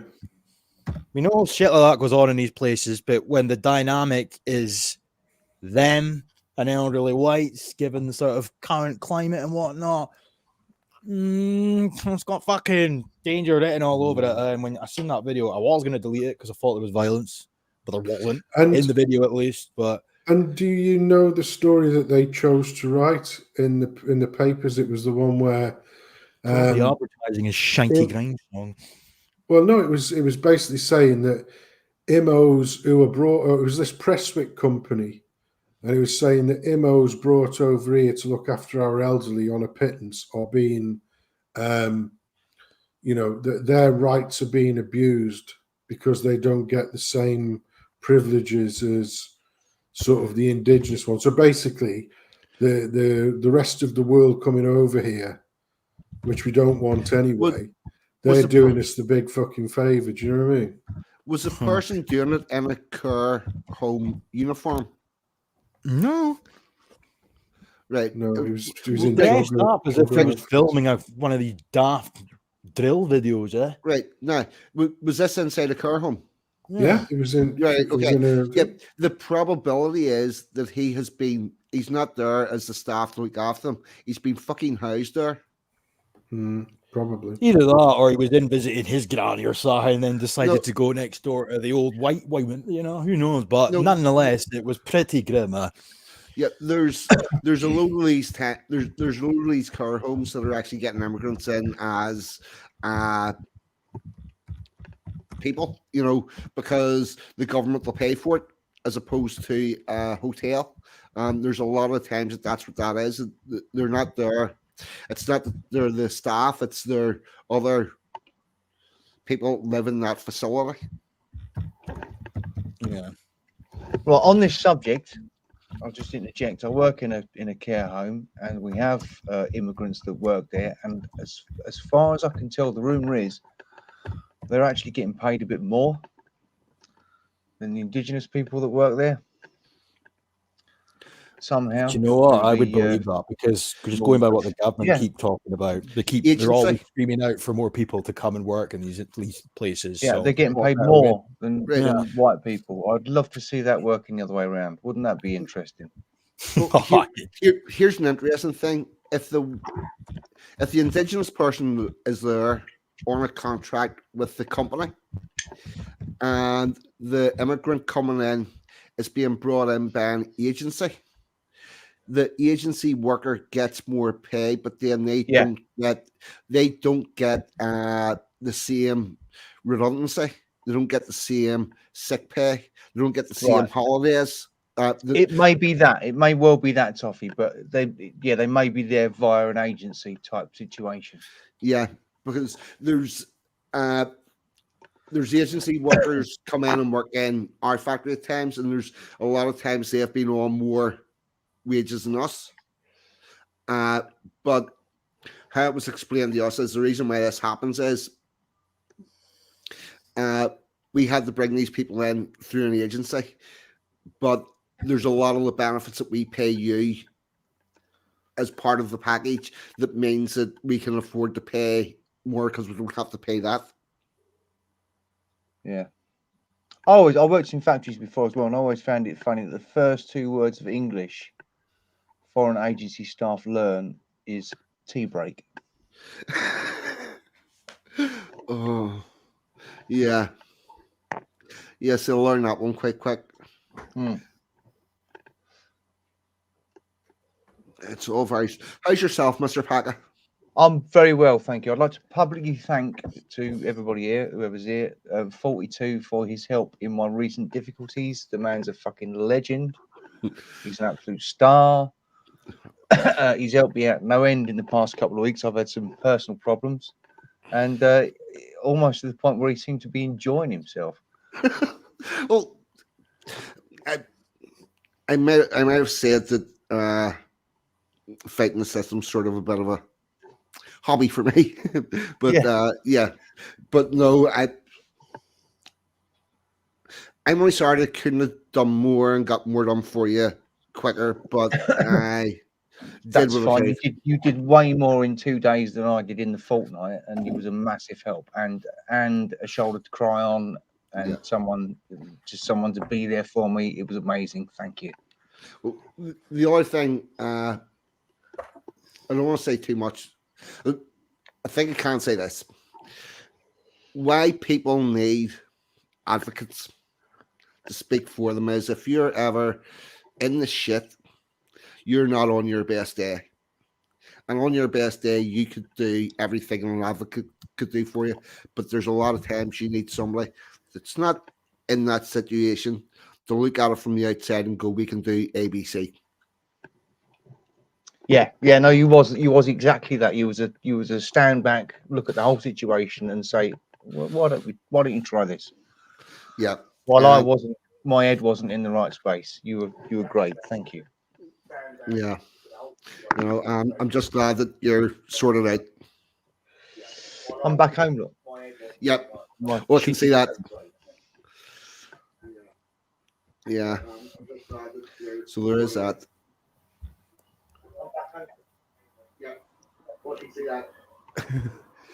Am I hearing your feedback through your? You might well be. Hang on. Let me. Is that better? Stick your headphones on. That's it. Ah, yes, it's sorted. Okay. Yep, we're all good. All ready for Christmas, Mr. Packer? I think so. I mean, we don't really do it. We put a tree up for the boy. Yeah. We're going to family for Christmas, which is going to be nice. Yep. Brother-in-law's cooking. Should be interesting. Should be. Has Santa been on his work and got everything in that needs to be in? Yeah. My boy's done well. Yeah, good. He's got a gaming computer, a gaming chair, and a desk. He does very well. Yes. What about the go-karting? His go-kart, we're not running at the minute. It's end of season's winter, but we're going indoor karting next weekend, and we're taking Steve Cray and his boy because he's the other bloke in our circle that really fucking helped me out. He put me up for the last couple of weeks. Yeah. What a sound bloke. He is. He is. Steve is fucking. Steve's a rock. He's really sound. Not only did he just go, "Yep, I'll see you when you get here, mate," but also he's a really sound bloke to hang around with. Thoroughly. Yeah. If it were not for everything else that was going on with my life, I'd have had a fucking good time the last couple of weeks at his place. Yes. This is true. This is true. I want to kidnap his dog. Steve's wee puppy. I want to kidnap it. Steve's dog? Oh, there's wee puppy Jack Russell. Fucking hell. A bonny dog. That thing's mental. I mean, I'm a sucker for Jack Russells, but I'm going to say it, boys. It's arguably cuter than my one was when he was a puppy, arguably. But yeah, so Steve, if you ever listen, mate, just saying, don't take your dog with you if I ever meet you, mate, because you'll be going home without it. All right.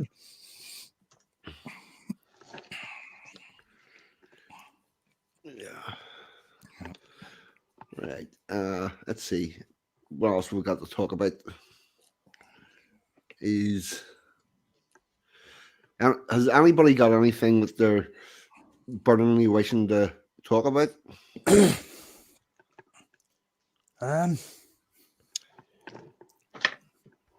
Let's talk about gays.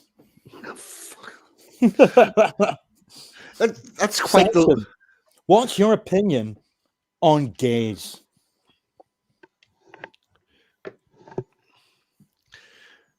Sansom, what's your opinion on homosexual men? Not for me, mate. It's not my cup of tea. But if you fancy a crafty reach around, then that's all up to you, mate. You've got to be a bit more open about it. Come on, mate. We're all pals here, like. You've got to be a bit more open, eh? Well, let me put it this way, right? Let me put it this way. I'm a great believer now, especially in the slippery slope, and I think that all this sort of acceptance has led directly to them wanting to put a P on the alphabet list. Let's just put it that way. Yeah, okay. We've come a long, long way from just letting them get married. We went Exactly. from I just want to get married to shave the female penis. Let's get 4-year-olds to cut their cocks off, and gender's a spectrum. Yeah, It seems we went from we just want to get married to beauticians must wax the female penis in a very small short space of time. I think I might have opened Pandora's box here. Well, the other thing about Pandora's box, the church has a hell of a lot to do with this. Oh fuck! Definitely. Right, here's what happened. Right, there's a difference between a marriage and a wedding. In that a marriage is a legally binding contract put in place by the state, and a wedding is a religious ceremony, and the wedding ceremony requires a minister, a man, a woman, and God. Now, what happened was, after we allowed for gay marriage, which is not the religious part of it, which you had to get at a town hall or something, we then decided that we're going to move weddings out of the churches and into hotels, football stadiums, wherever you wanted. If you could get your minister to turn up, your priest to turn up, whatever, you could have the wedding there. And I'm going to come back to you that bit, Woodlander, momentarily. So, and then we allowed marriages to be handled in other places apart from the city hall. And then people started to invite people to their wedding, which was in fact a marriage ceremony, because it was carried out by somebody from the state, not a minister. And then we commingled the term wedding and marriage. And at that point, the church needed to pipe up and go, actually, no, what you're getting is not a wedding, you're getting a marriage.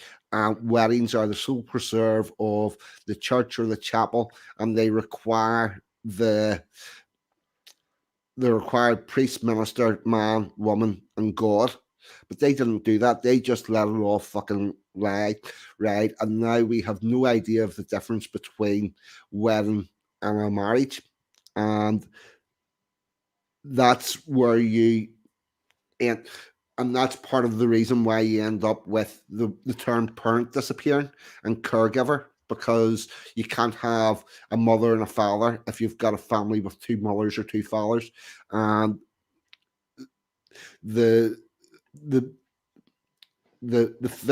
actual definition of a parent is the person who was involved in the creation of the child, be that by providing the seed or providing the egg and birthing the child.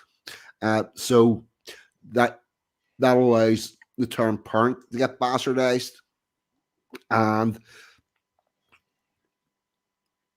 as we were saying earlier about the use of language and everything, and that fucking feminist madness I was reading, is how everything got all fucked up. Now, really interesting one. You keep on hearing this, what is a woman?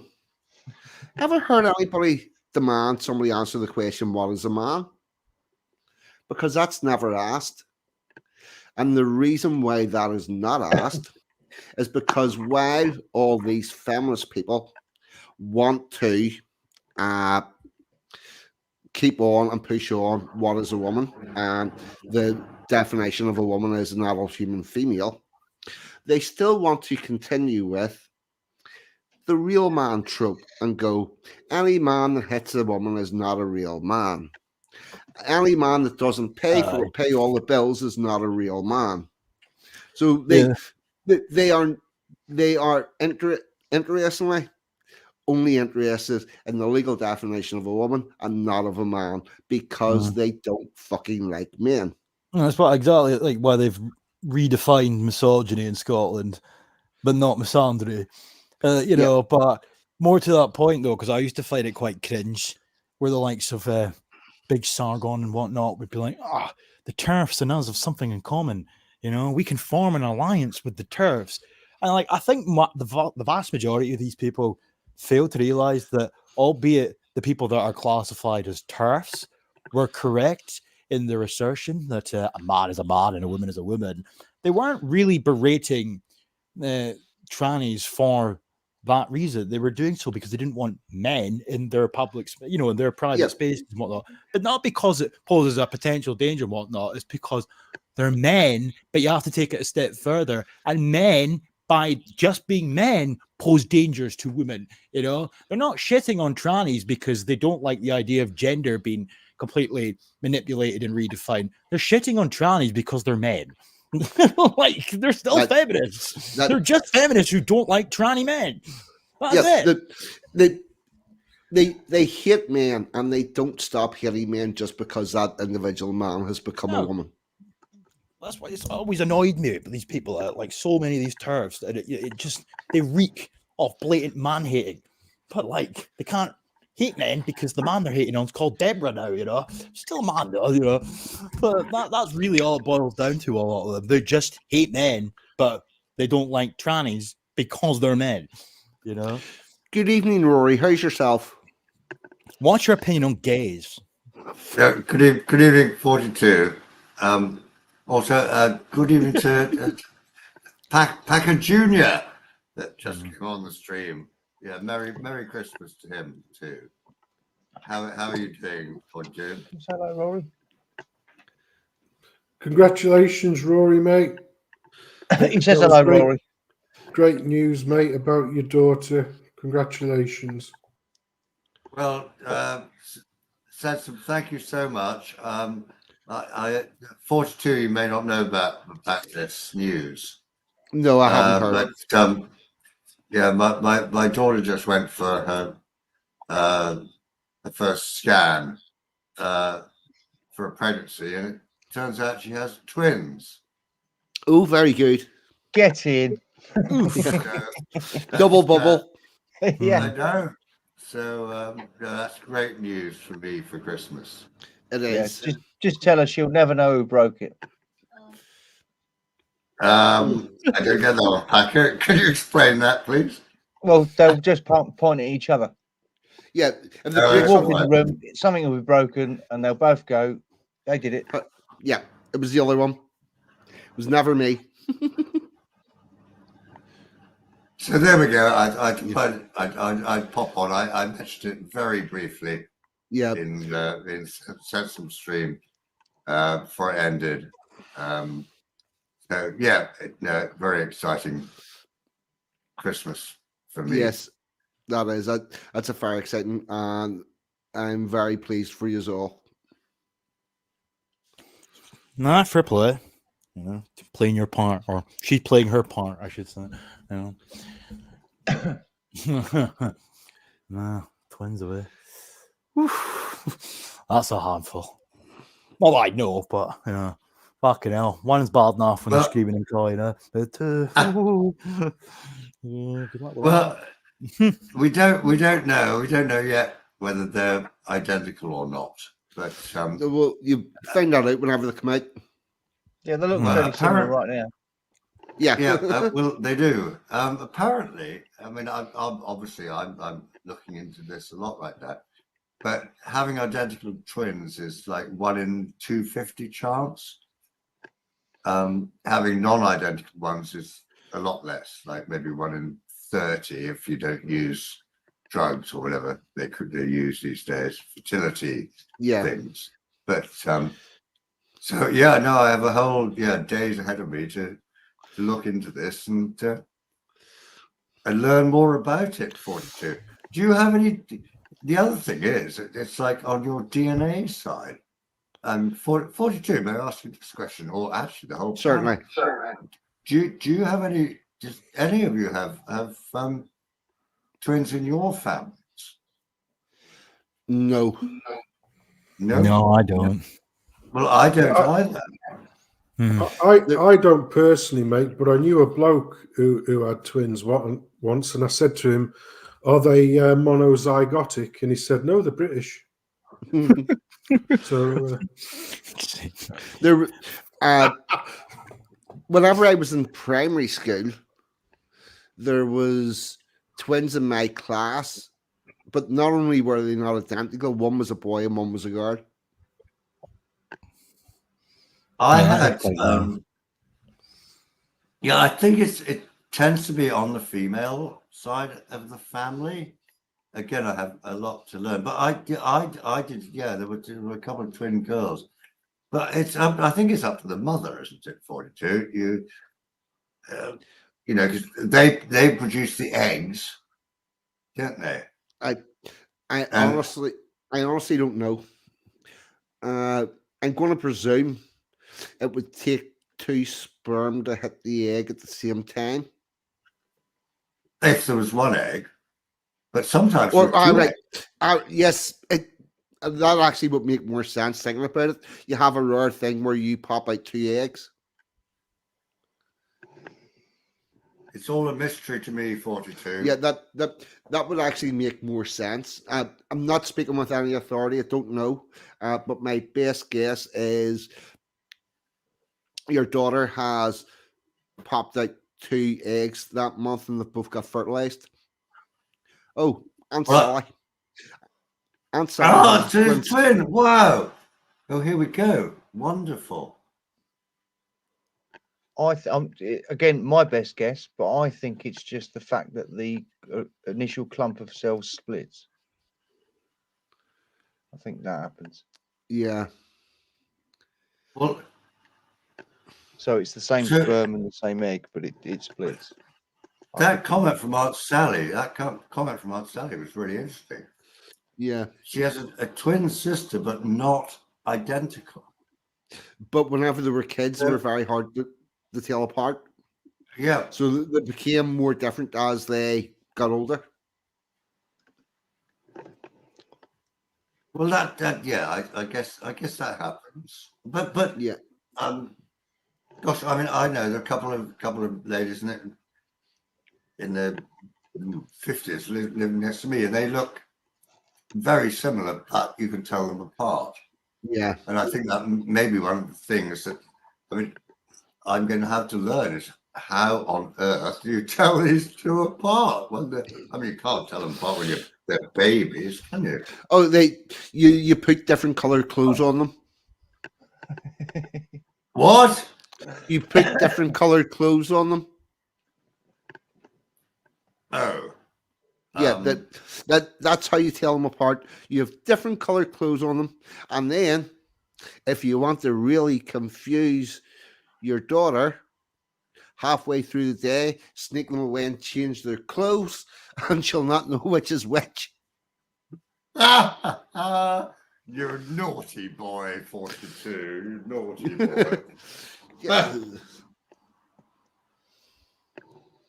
Well, there we go. That's my news for tonight, 42. That is excellent news. Congratulations. Well, thank you. Really happy news. And then I think we're going to pretty much end the stream on that. We're coming up to 10 to 1. I have a bit of wrapping up to do tomorrow. bits and pieces. So I think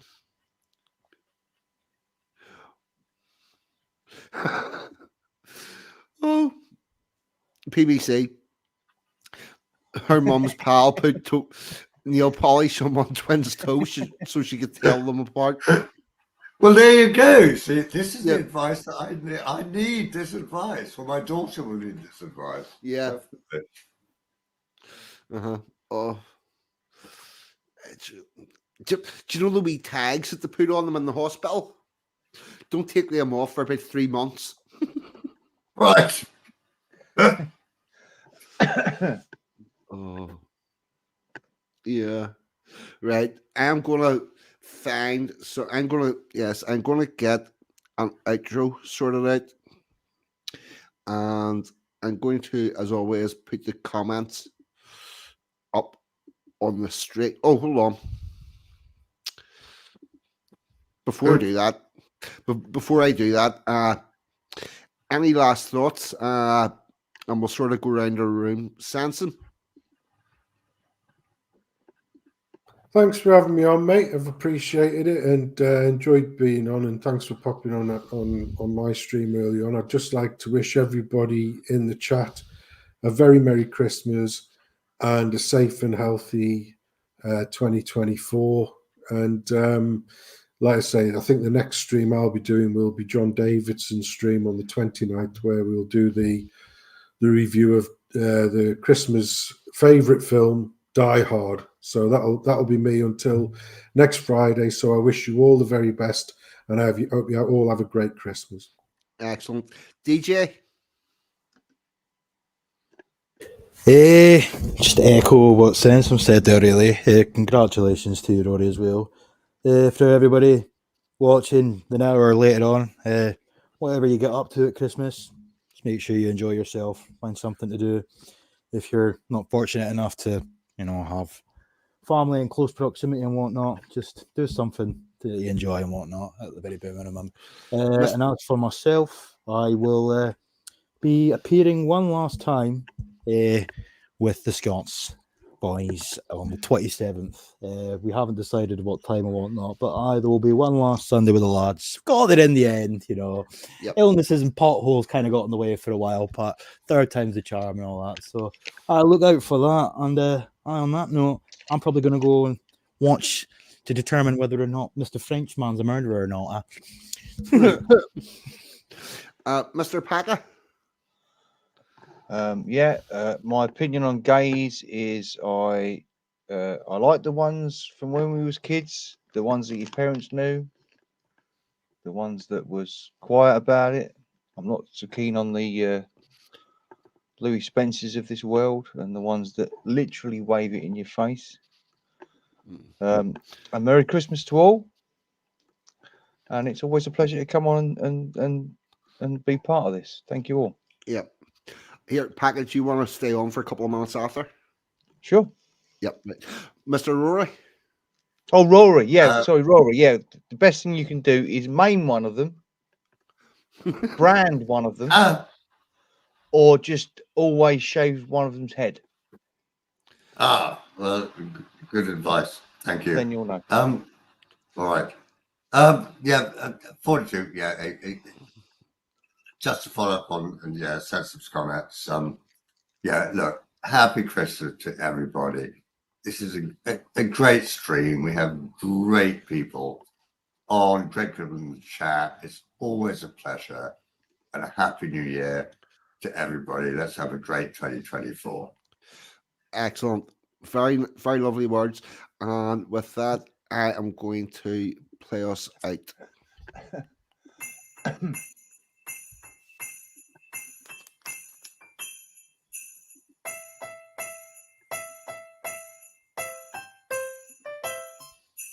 Jingle bells, Jingle all the way. Oh, what fun it is to ride In a one-horse open sleigh!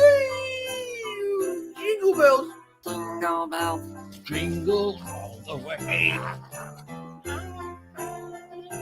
Ride in a one-horse open sleigh, dashing through No, that was all right, but you're a little slow coming in. Let's try again. thought it was pretty good. Dashing through the snow in a one-way open sleigh. Laughing all the way. Is he okay? Yeah, I'm fine. What fun it is to Laugh and sing a sleighing song tonight. oh, jingle bells, jingle all the Way.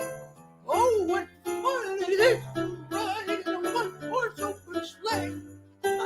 jingle bells, jingle, Bells. jingle all the way. Oh, what fun it is to ride. Open sleigh. A day or two ago, I thought I'd take a ride. and so next fairly bright. Was sitting by my side. Yum, yum, yum, yum, yum, yum. Misfortune seemed his lot. We got into a drifted bank, and then we got upset. Oh, jingle Bells. Jingle. Bells. Jingle all the way. Oh, what fun it is to ride in a one-horse open sleigh. Hey, jingle bells, jingle bells. Oh, what fun it is to ride In a one-horse open sleigh. jingle bells, Jingle. bells, jingle all the way. In a one-horse Open sleigh. jingle bells, jingle Bells. Oh, what fun it is to ride in a one-horse open.